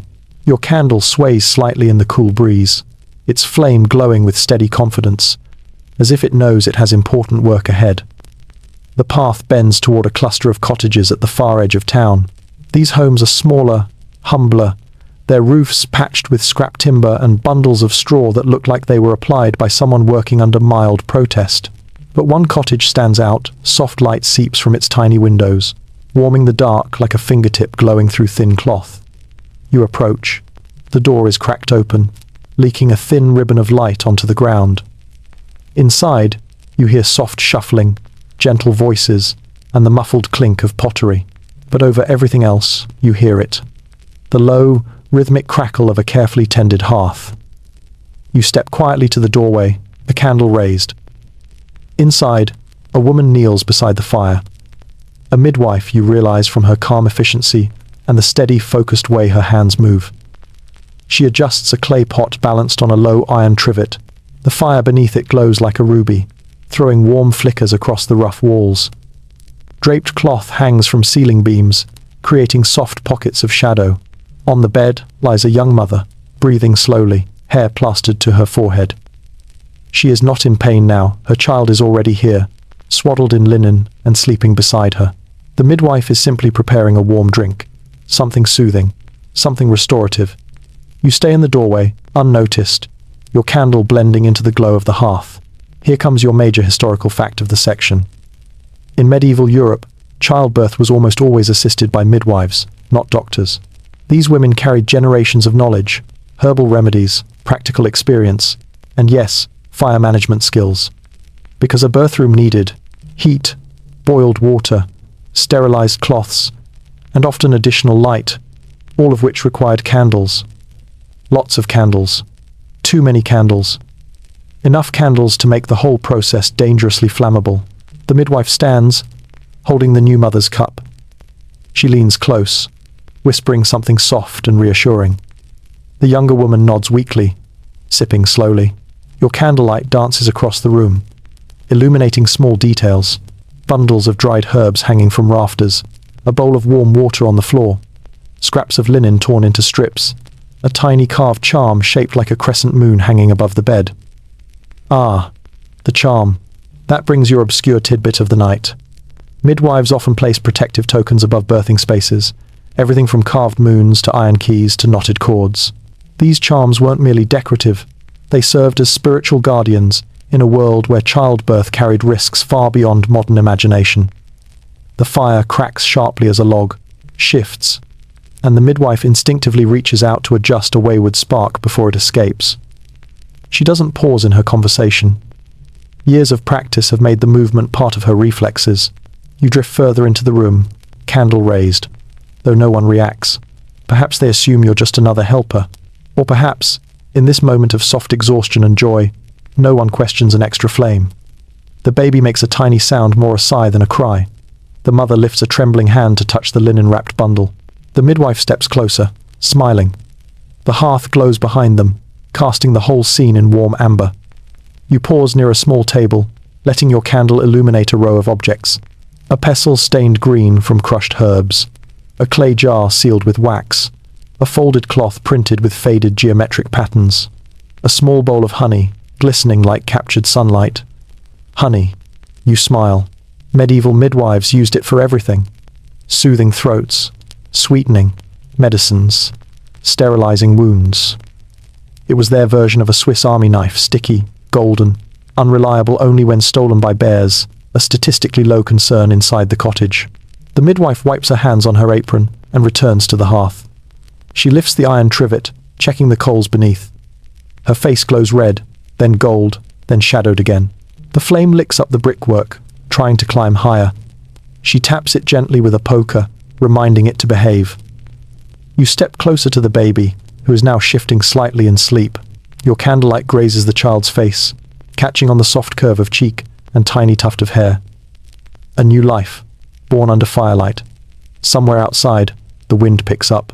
It whistles faintly against the eaves, and your candle trembles. You shield it with your hand. The midwife glances your way, eyeing the flame with instinctive caution. Fire is friend in this room, but also the most dangerous guest. She nods once, as if silently reminding you to be careful. You nod back, as if promising not to bring disaster into her carefully controlled space. A moment passes, then another. The room exudes warmth, tired, triumph, relief. The midwife takes a deep breath, lowers herself onto a stool, and rubs her temples with slow circles. She looks around her cottage, taking inventory of the tiny victories that make up this night. The unburned cloths, the safely banked hearth, the living mother, the sleeping child. You realize you've witnessed something sacred, small and human and ancient, wrapped in heat and shadow and flickering light. Quietly, you step back toward the door, your candle guiding your retreat with soft golden strokes. As you exit into the cool night, the midwife lifts her cup and murmurs a final blessing over the newborn. The hearth crackles behind her, gentle and proud. Outside, the darkness feels wide and fresh again. The stars blink awake above the rooftops. Your candle glows warmly steady, purposeful, humbled, ready to lead you onward into the next corner of the medieval night. You leave the midwife's cottage behind, stepping once more into the cool midnight air. The scent of herbs, warm linen, and new life fades slowly as you follow a dirt path leading toward the town's edge. Your candle burns steadily, but its flame leans ever so slightly forward, as if curious, as if sensing that you're approaching higher ground. Ahead, rising above the dark rooftops, stands the town watchtower.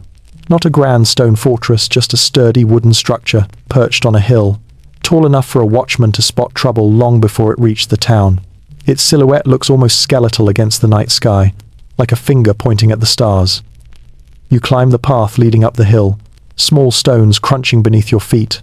The air grows wilder here, the wind more determined.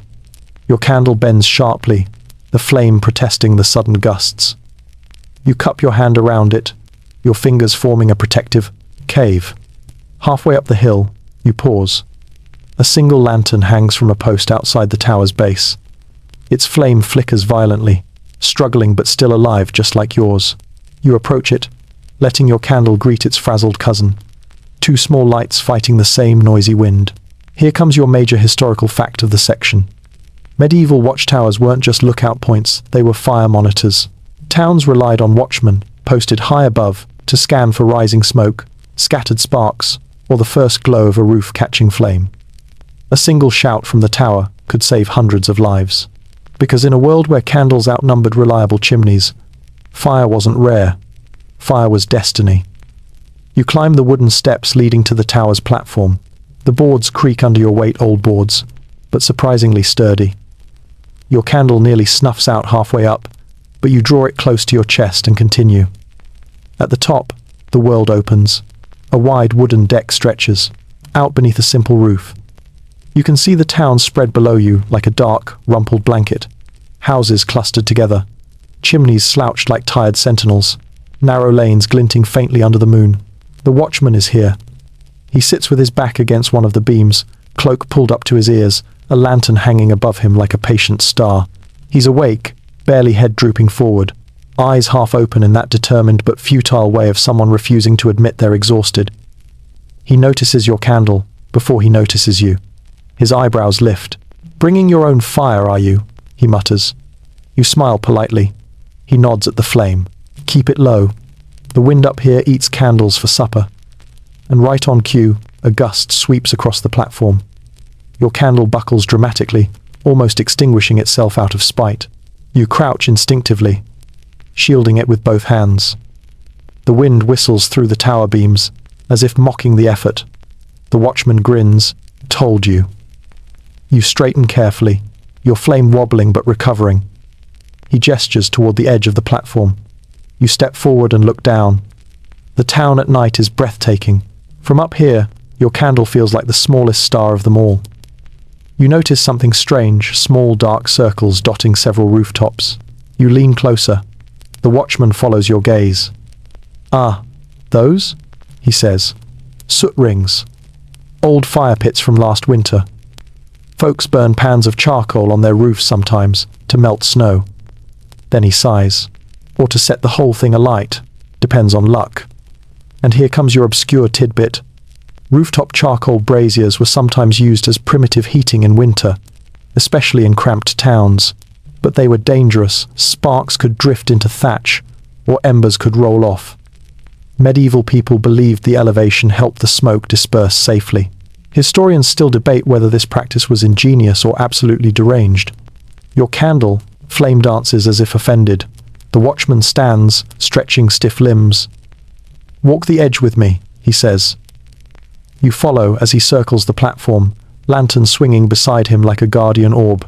He scans the town with a practiced eye, not for enemies, but for tiny betrayals of light. A flicker where nothing should burn. A rising glow from a roof. A strange shimmer that might hint at danger. "Most nights are quiet," he murmurs. "But when the wind picks up, that's when I worry. One spark, one careless ember, one drunk with a lantern." He stops suddenly and squints toward the far end of town. You follow his gaze, raising your candle. A faint glimmer catches your eye, just a momentary pulse behind a rooftop. But then it's gone. The watchman exhales. Probably nothing, or someone's candle dancing too close to a shutter. His shoulders relax. You walk to the opposite edge of the tower. The wind here is gentle, almost warm. Your candle lifts proudly, flame swaying, like a banner. The watchman leans against the railing beside you, lantern clinking softly. "You know," he says, "sometimes people forget that fire listens. It pays attention. It notices when you're tired." He taps his lantern affectionately. "Which is why we take turns guarding it." He yawns widely and pulls his cloak tighter. "When dawn comes, I'll snuff the lantern and go home. But till then," he gestures at the view, "this is my kingdom." Your candle glows brighter, as if sharing in his pride. You stand together in comfortable silence, watching the town breathe under moonlight. Eventually, you give a small nod of farewell.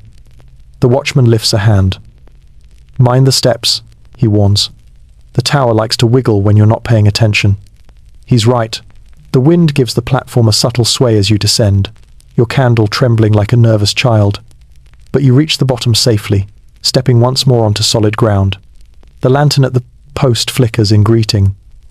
You walk back down the hill, candle raised, flame warm despite the restless wind. Below, the town awaits the next street, the next shadow, the next quiet story glowing somewhere in the medieval night. You step off the watchtower path and follow a sloping, winding lane that curves back toward the quieter pockets of town. Your candle glows steady and warm now that you're away from the rebellious hilltop wind. The flame sways with each step, casting amber strokes along the cobbled ground, painting shifting patterns across the darkened walls. Soon the air begins to change, subtle at first, like warm breath against your cheek.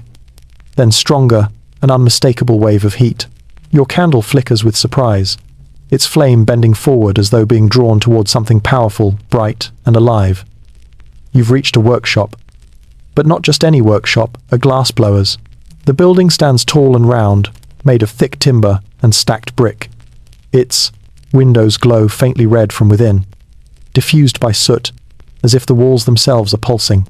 This is a place that keeps late hours, not because the glassblower wants to, but because molten glass follows time set by fire, not by humans. You push gently on the heavy wooden door. It groans open, releasing a gust of heat that wraps around you like a sudden embrace. Inside, a furnace roars. Not a polite hearth or a warm candle flame, but a living thing. It glows white-hot at the core, shading to orange and red at the edges, breathing in great waves of shimmering light. Your candle shrinks in its presence, flame bowing as though meeting royalty. Here's your major historical fact of the section. Medieval glassblowers maintained their furnaces constantly, sometimes for weeks, because cooling and reheating them risked cracking the entire structure. That meant fire burned here day and night, a perpetual sun in a small wooden building. A miracle. A hazard. A very bright contradiction. The glassblower himself stands near the furnace, holding a long blowpipe tipped with a glowing sphere of molten glass. His silhouette is sharp against the furnace's blaze, like a cutout pressed onto the surface of the sun. Sweat shines on his face, his sleeves are rolled high. A leather apron shields him from flying sparks. He does not seem surprised to see you. Visitors are probably common at midnight in his world. A world ruled by fire's schedule, not the town's. He lifts the blowpipe and slowly rotates it. The molten glass glows like a captured sunset, its skin shimmering in reds and golds. As he turns it, the sphere elongates, breathes, and stretches like honey that has learned choreography. Your candle's flame bends toward it. Entranced. Almost jealous. The glassblower steps back and blows gently into the pipe. The glowing mass swells, expanding into something fragile and magnificent. Then he pulls it back, rests it on a wooden cradle, and begins shaping it with wooden paddles. The wood smokes instantly. You smell hot resin, wet steam, charred timber, the sense of creation. Your candle flickers wildly, overwhelmed by the heat waves. You shield it with your hand, though it feels silly protecting a candle inside a furnace's kingdom. As he works, you notice details scattered around the shop, bowls of colored powders, metal rods leaning like soldiers against the wall, shards of glass catching your candlelight in little rainbows, molds carved with patterns of vines, stars, and spirals. And near the workbench lies something curious. A bowl filled with thin strips of burnt cloth. You raise your candle to inspect them. Here's tonight's obscure tidbit. Medieval glassblowers often used charred cloth or soaked paper to smooth molten glass. The material burned away quickly, but provided just enough lubrication to shape the surface without sticking to it. So yes, fire helped shape beauty by devouring fabric first. The glassblower sets aside his current piece, still glowing faintly, and glances at your candle. "Keep that away from the shards," he mutters. You nod, eyeing the glittering pieces around your feet. He reaches for a different rod and dips its tip into the furnace. When he withdraws it, molten glass trails behind like a comet. He winds it around a metal cone, forming a delicate spiral that looks like it will cool into a perfect ornament or a window charm. But then, a sudden pop. The furnace burps a bubble of gas, sending a wave of heat so strong that your candle nearly sacrifices its existence on the spot. You crouch instinctively, shielding the flame with both hands. The glassblower chuckles under his breath. "Fire's moody tonight," he says. "I give it good fuel, and it still behaves like a disgruntled goat."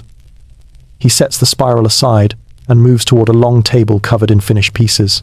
You approach, letting your candle sweep light across the collection.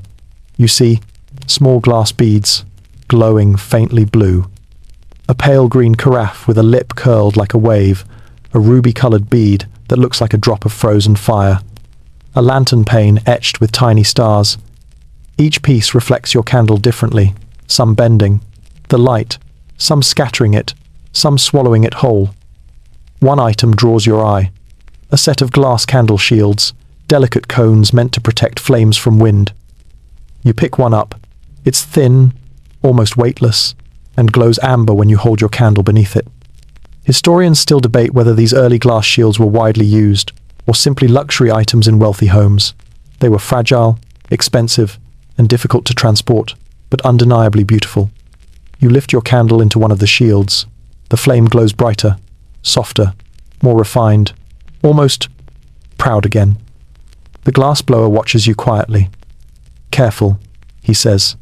"It helps, but the wind still wins if it wants to." You nod, placing the shield back on the table. The glow of the furnace dims slightly as the glass blower feeds it more fuel. The flames rise again alive, extravagant, unpredictable. You realize you've been standing in the presence of the most dangerous fire in town. And yet it feels almost peaceful here. Not because the flame is tame, but because it is understood, offered respect, guided. Your candlelight returns to your hand, small but steady, ready to leave the domain of molten creation. You step out of the workshop into the cool night. The furnace's glow lingers behind you like a second sunset. Your candle brightens, now free from the oppressive heat. Its flame dances gently in the open air as if relieved, but also inspired by the fiery brilliance it just witnessed. And you continue down the road, deeper into the sleeping town, where more shadows stir and more stories flicker to life. You leave the glow of the glassblower's furnace behind, stepping back into the cool, soot-kissed dark. Your candle, it seems relieved. Its small flame finally stretches tall again, freed from the giant furnace that nearly bullied it into extinction. The night around you feels soft and quiet, as though the town itself is taking long, sleepy breaths. You follow a narrow lane that slopes gently downward until it widens into a quieter neighborhood. Homes spaced a bit farther apart, each one with a tiny garden patch or a wooden shed. The faint smell of ink drifts through the air, subtle but unmistakably sharp. Your candle flame lifts toward the scent, like a hound catching a familiar trail. And then you see it. A humble wooden building with a parchment-colored shutter and a small sign shaped like an ink bottle. The scribe lives here. Not the cloistered monk hunched over manuscripts, but a village scribe, the one who writes wills, copies letters, drafts agreements, and fixes everyone's spelling without being thanked properly for it. A thin line of warm light leaks from beneath the door. You raise your candle and knock gently. The door creaks open on its own, either by draft or because medieval latches weren't the most committed workers. You step inside. The warmth hits you first, not the heat of a hearth, nor the radiant glow of a forge, but the gentle thermal haze of dozens of candles burning at once. The room is cluttered in the best possible way. Scrolls lie stacked in neat, and not so neat towers. Sheets of parchment hang from twine overhead like sleepy birds. Ink pots crowd every available surface, their shadows stretching long under your candlelight. And in the center of this delightful chaos sits the village scribe. He leans over a desk, quill gripped between ink-stained fingers, whispering the words as he writes them, as though afraid the letters might sneak away if he doesn't keep an eye on them. His candle burns low and wide, flame puckered from neglect. The wick is far too long. The wax has slumped like a melted mushroom. He frowns at his page, unaware of the fiery rebellion happening inches from his beard. You glance around. There are so many candles here, some tall, some stubby, some dangerously close to scrolls, and one sitting directly blasphemously on top of an open book. Here's your major historical fact of the section. Scribes routinely worked by candlelight, and their workspaces were notorious fire hazards. In fact, entire legal archives burned multiple times in medieval Europe due to a combination of overworked scribes, flammable parchment, and candles that did not respect personal boundaries. You step closer, raising your own candle to gently illuminate the scribe's page. He finally notices you. "Oh," he says absent-mindedly, blinking once. "Another candle. Good. I needed more light." He gestures vaguely at the room full of 30 candles. You choose not to comment. The scribe returns to his work while you wander around the space, holding your flame carefully away from stray scroll edges that look like they combust just from being stared at too boldly. Your candlelight sweeps across his tools, quills trimmed at perfect angles, pumice stone for smoothing parchment, a knife for scraping away mistakes, the medieval undo button, wax pellets used to seal letters. The wax pellets catch your candlelight in glossy fair, curves red, green, honey-coloured. You touch one with your finger, hard, cool, innocent-looking, until melted. Something overhead flutters. You look up. A parchment sheet has curled inward toward a nearby candle flame, inching closer like a moth in slow motion. You lunge quietly, politely, and lift the parchment away before it sings its own obituary. The scribe doesn't notice. He mumbles something about poor handwriting, dips his quill again, and keeps scribbling like a man who has fought many battles against ink and lost most of them. Your candle moves with you as you explore the shelves. One scroll is labelled Inventory of Household Candles, Year 1382. You unroll it slightly, curious. It lists names and candle counts, and many entries are crossed out, rewritten, questioned, or annotated with Lost to Fire. Beside it lies a small clay cup filled with sand. And here's your obscure tidbit. Scribes often kept sand cups for two reasons: drying ink and smothering flames if a candle misbehaved. A multi-tool long before multi-tools existed. You glance back at the scribe. He is now squinting at his parchment, holding it dangerously close to his candle, like he's trying to warm the words into cooperation. You cough, politely. He blinks again. Oh, yes, shouldn't do that, he mutters, sliding the page away. By 1 inch. You sigh on the inside. Your candlelight drifts toward another corner of the room, where a stack of finished documents rests under a cloth. You lift the edge and discover a beautiful set of illuminated pages, inked in deep blues and golds, though slightly smudged. The candlelight catches the gold leaf, making it shimmer like sunlight trapped in a letter. Historians still debate whether village scribes attempted illumination themselves or hired traveling artists. Judging by the smudges, this scribe seems to have attempted it solo. With mixed results, a sudden pop from one of the candles startles you. Wax spits onto the table. The scribe jumps, startled. Ah! Candle's angry again, he murmurs, grabbing his sand cup and calmly pressing the wick into it. The flame sighs out instantly. He replaces it with a fresh candle tallow, squat, faintly greasy. He sets it down on a pile of parchment. You gently slide the parchment away. He barely notices. You wander to the window. Outside, the night stretches cool and serene. Inside, your candle continues its noble mission of not setting anything on fire despite being surrounded by the most flammable room in town. The scribe yawns deeply. I'll stop soon, he says. Just one more line. He says it like someone who has said it 46 times already tonight. You give the room one last careful sweep with your candle, ensuring no stray flame threatens the scribbles and stories preserved here. Then you slip back into the night. The scribe's door closes softly behind you. Your candle's flame straightens proudly as though relieved to escape a battlefield of ink, parchment, and extremely questionable fire management. Ahead, the road curls toward deeper shadows and quieter places. Your flame lights the way, small but faithful. You leave the scribe's cottage with a feeling of profound relief. Your candle practically sighs as the door closes behind you, its flame stretching upward like someone finally released from a room full of nervous parchment. The night outside feels cooler, gentler, fresh in a way only open air can after too many close calls with combustible documents. You follow a narrow lane that slopes upward between tall houses. Your candlelight paints the walls gold, revealing patches of flaking plaster, little carved hearts from long-gone lovers, and the occasional broom propped against a doorway like a forgotten guard. As you climb the lane, you begin to notice something unusual. Shadows above you. Not the normal still shadows of eaves and chimneys, but moving ones. Light, nimble, unhurried. Your candle flame wavers, as if sensing mischief.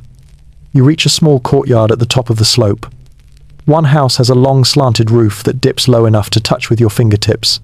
You lift your candle toward it and something small and dark zips across the ridge tiles. A cat?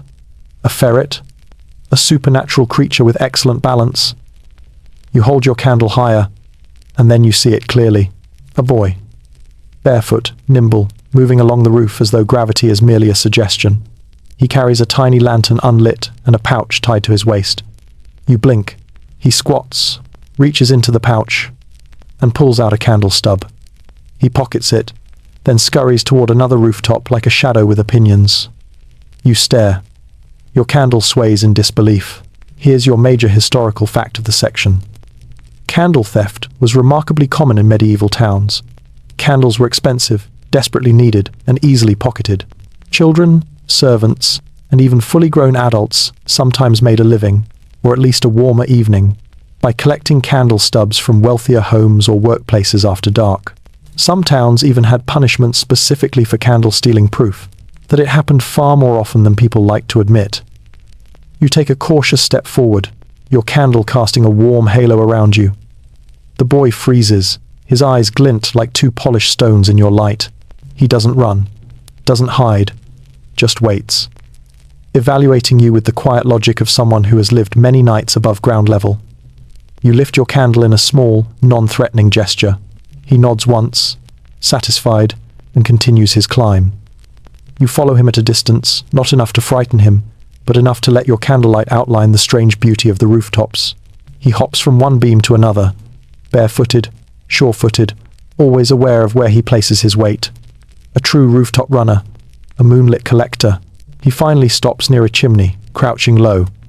You hear something small clink against the tiles. He holds up a metal lantern hook, clearly scavenged. He appraises it, shrugs, pockets it. The wind picks up suddenly, brushing your cheeks and pushing your candle toward the ground. You shield the flame just in time, but the boy's lantern hook clatters as he loses his grip for half a second. The sound echoes across the rooftops. He glances down toward you again, and then he whispers, "You shouldn't be holding that up so high." You blink. Why not? He points behind you. You turn. The wooden gutter of the nearest roof hangs low, dry, splintered, practically flirting with disaster. If a candle's flame got too close, well, your imagination fills in the blanks with alarming accuracy. The boy gestures for you to move back, and you obey. He nods once, approving. And here's your obscure tidbit. Some medieval towns employed gutter boys, whose nightly job was to check roof gutters, remove dried leaves, and prevent fire hazards. In poorer towns, though, such tasks fell unofficially to whoever was lightest, quickest, and unconcerned with personal danger. Often, children.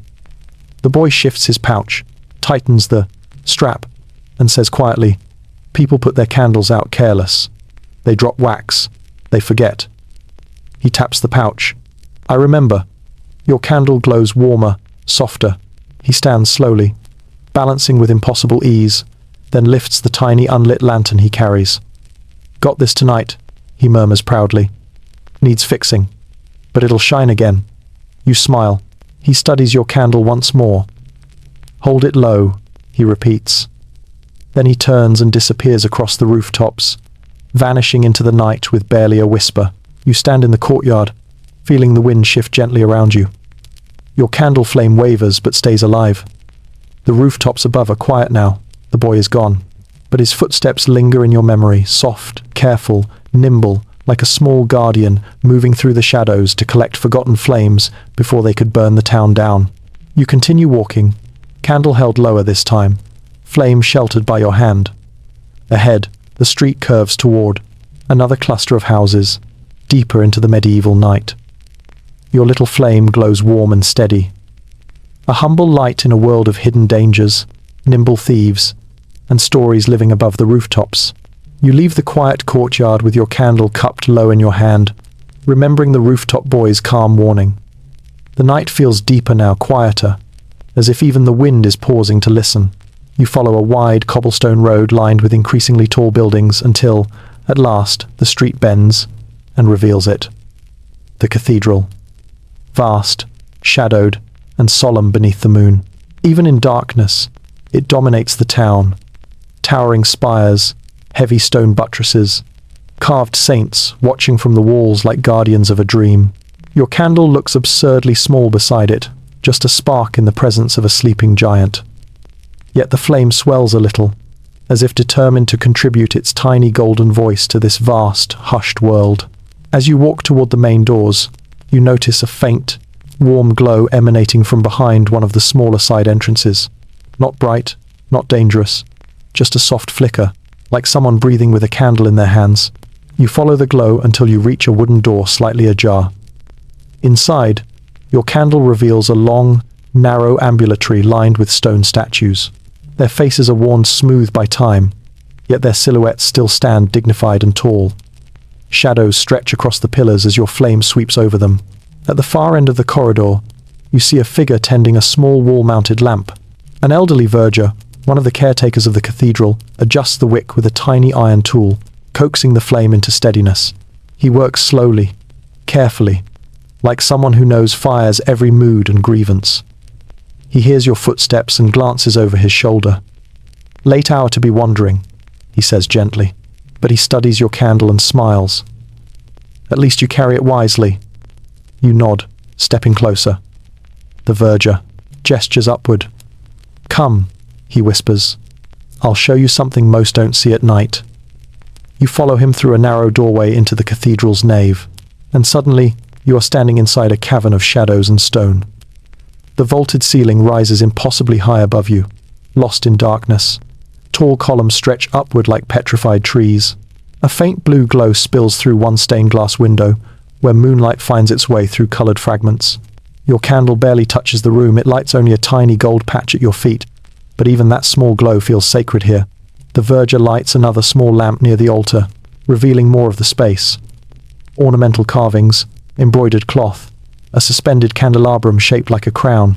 He lifts the candelabrum slightly and sighs. "Beautiful, isn't it?" he murmurs. "Though at night, I sometimes see how fragile it really is." Here comes your major historical fact of the section. Medieval. Cathedrals were stunning, yes, but they were also terrifyingly vulnerable to fire. Many were built with wooden roofs, hidden beneath layers of tile or lead.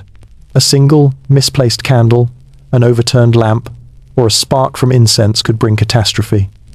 Some cathedrals burned multiple times over the centuries, monumental losses of art, architecture, and life. The verger leads you to a small alcove, where a wooden ladder reaches into the shadows above. "Come," he says quietly. "We check the high candles at night. Most don't burn now, but some embers linger." You hesitate, your candle trembles at the idea of climbing into the darkness, but curiosity pushes you. You ascend slowly, your flame swaying like a nervous firefly. Each rung creaks as though reconsidering its responsibility. At the top, you find yourself on a narrow wooden walkway just beneath the vaulted ceiling. Your candlelight stretches across ancient beams, dry, dusty, beautiful, and undeniably flammable. The verger sighs. "This is why we pray harder for rain than sunshine," he whispers. He shows you a row of candle holders along the walkway, tiny flickers almost burned out. Only one remains lit, a stubby beeswax candle that sputters like someone mumbling in their sleep. He pinches the wick, snuffs it gently, then looks at you. "That's the last for tonight," he pauses. "Once, years ago, a candelabrum fell from this height. Nobody knows why, but by sheer luck, it landed in a basin of leftover holy water." You raise an eyebrow. He nods. "Yes, we call it the fire that never happened." He gestures to a stone basin far below, now dry and cracked. If the flames had caught the pews, the tapestries, the choir stalls. He shakes his head. Half the town might be ash. Your candle sways gently, as though humbled by the near catastrophe it wasn't alive to witness. He leads you back down the ladder. Careful, slow, when your feet touch the stone floor. Again, you exhale without realizing you'd been holding your breath. The verger smiles faintly. "You understand, don't you?" he asks. "Fire is loyalty and betrayal, light and danger, comfort and warning. The saints accept candles as devotion, but the roofs hate them." He picks up a small brass snuffer, taps it lightly against his palm. "Remember this wherever you walk tonight." Your candle glows warmer at his words, as though taking the advice personally. You thank the verger and slip back into the night. The cathedral looms behind you, massive and gentle, shadowed but safe for tonight. The sky above is deep and endless. Your candle flickers softly. Ahead, the final stretch of the town waits, dark alleys fading into the edge of fields, where the night grows thin and the world begins to breathe differently. Your journey is nearly done. One more section before the long wind down. Your flame burns steady, patient, ready to guide you through the last chapter of the medieval night. You step away from the cathedral, your candle cupped low as the night deepens toward its quietest hour. The streets grow even emptier now, no stray footsteps, no far-off voices, no clatter of shutters. Just the soft drag of wind against wooden stone, the echo of your own pacing, and the tiny flame that has carried you through the entire sleeping town. The houses thin as you walk further outward. The cobblestones loosen into dirt. The sharp smells of tallow, smoke, and kiln heat fade behind you, replaced by open air, cold, patient, wide. Ahead lies the edge of the fields, where the medieval world stretches into a soft, breathing countryside. A faint grey smudge sits along the horizon, not bright enough to be sunrise, but the first whisper of it. A hint. A suggestion. Your candle flickers gently, as if sensing that its long night of service is approaching its end. You follow a narrow footpath between low stone walls until you reach a small hill. Grass rustles softly around you. The town glows faintly behind, warm in places, shadowed in others, a patchwork of everything you've walked through tonight. Hearths, workshops, sleeping families, and more than a few questionable fire hazards. At the crest of the hill stands a wooden fence and a simple stone marker. Just a marker. No grave, no warning. Just a place people pass without noticing. But from here, the entire landscape stretches before you like an ink wash painting. The rooftops clustered together, the cathedral rising like a cliff of shadow, the river threading silver through it all. You raise your candle, letting its glow mingle briefly with the dimming stars. And then you see it, a faint, thin trail of smoke rising from somewhere in the fields. You step closer to the fence and lift your candle as high as you safely can. A small barn stands in the distance, its silhouette framed by moonlight. One window glows faint orange. Not roaring flame, just warmth. Contained, safe. A shepherd must be awake. Or a farmhand tending an early chore. And with that sight comes tonight's final major historical fact. Rural workers often rose before dawn, long before townsfolk stirred. Their barns and sheds required careful fire management too. Lanterns hung from beams, coals banked under ash, and small flames protected from wind with clay shields. Because out here, far from watchtowers and town wells, a single spark meant losing everything. You lower your candle and begin walking toward the barn, not to intervene. Not because anything is wrong, but because the last chapter of the night feels like it wants to end where the world begins again. As you arrive, you notice the barn door is cracked open. Inside, a man sits on a stool, mending a wooden yoke by lamplight. His lamp flickers quietly, a soft orange companion. A sheep bleats sleepily behind him. Another snorts. The hay glows gold from the lamplight's reflection. The man glances up, surprised but not alarmed. "Long walk for this hour," he says. You nod. He studies your candle. "Good flame," he adds approvingly. "Steady. Not many keep him upright all night." You smile faintly. He returns to his work, scraping the wood smooth with gentle strokes. Your candle and his lamp breathe together in the dim barn, one small flame nearing the end of its night, the other beginning its morning's work. Near the barn door hangs a tiny brass charm shaped like a shell. You lean closer, and here is your final, obscure tidbit of the journey. Farmers sometimes hung small metal charms near barn entrances as protection against lightning and barn fires. Some were shaped like shells or fish, others like keys or spirals. Historians still debate whether these charms were practical good luck tokens or remnants of older, deeper beliefs rooted in folk tradition. You touch the charm gently. It jingles faintly, bright and soft. The man finishes sanding the wooden yoke and stands, stretching. "Sun'll be up soon," he murmurs. And when you look past him, the horizon is glowing. Soft, peach, opening like an eyelid. Your candle flame brightens once more, as if giving the world one last bow. You step outside the barn and back onto the path. The first birds begin their cautious morning calls. The cold air lifts, replaced by a delicate warmth creeping across the sky. You lift your candle and watch as the dawn begins to outshine it. The flame trembles, not from wind, but from purpose. It has carried you through danger, quiet, craft, birth, rooftops, watchtowers, and wandering. It has survived gusts, sparks, forges, and the questionable judgment of medieval architecture. And now, it is time. You bring the candle close to your chest. The flame dances once, twice, and then softens, curling inward like a sigh. A final glow, then darkness. Smoke threads upward, pale and sweet. The wick glows red for one heartbeat, then cools. Dawn spreads across the horizon like a slow, gentle tide. Your breath is soft in the quiet, your hands warm from where the candle burned for so long. The night is over. You have walked every corner of it, and the medieval world, with all its fragile radiance, exhales into morning. Now, and as the first threads of light begin to slip over the rooftops, you feel something inside you ease, like a knot untying itself after a long night of wandering. And the world, once wrapped in deep shadows and flickering flames, begins to soften into gentle shapes again.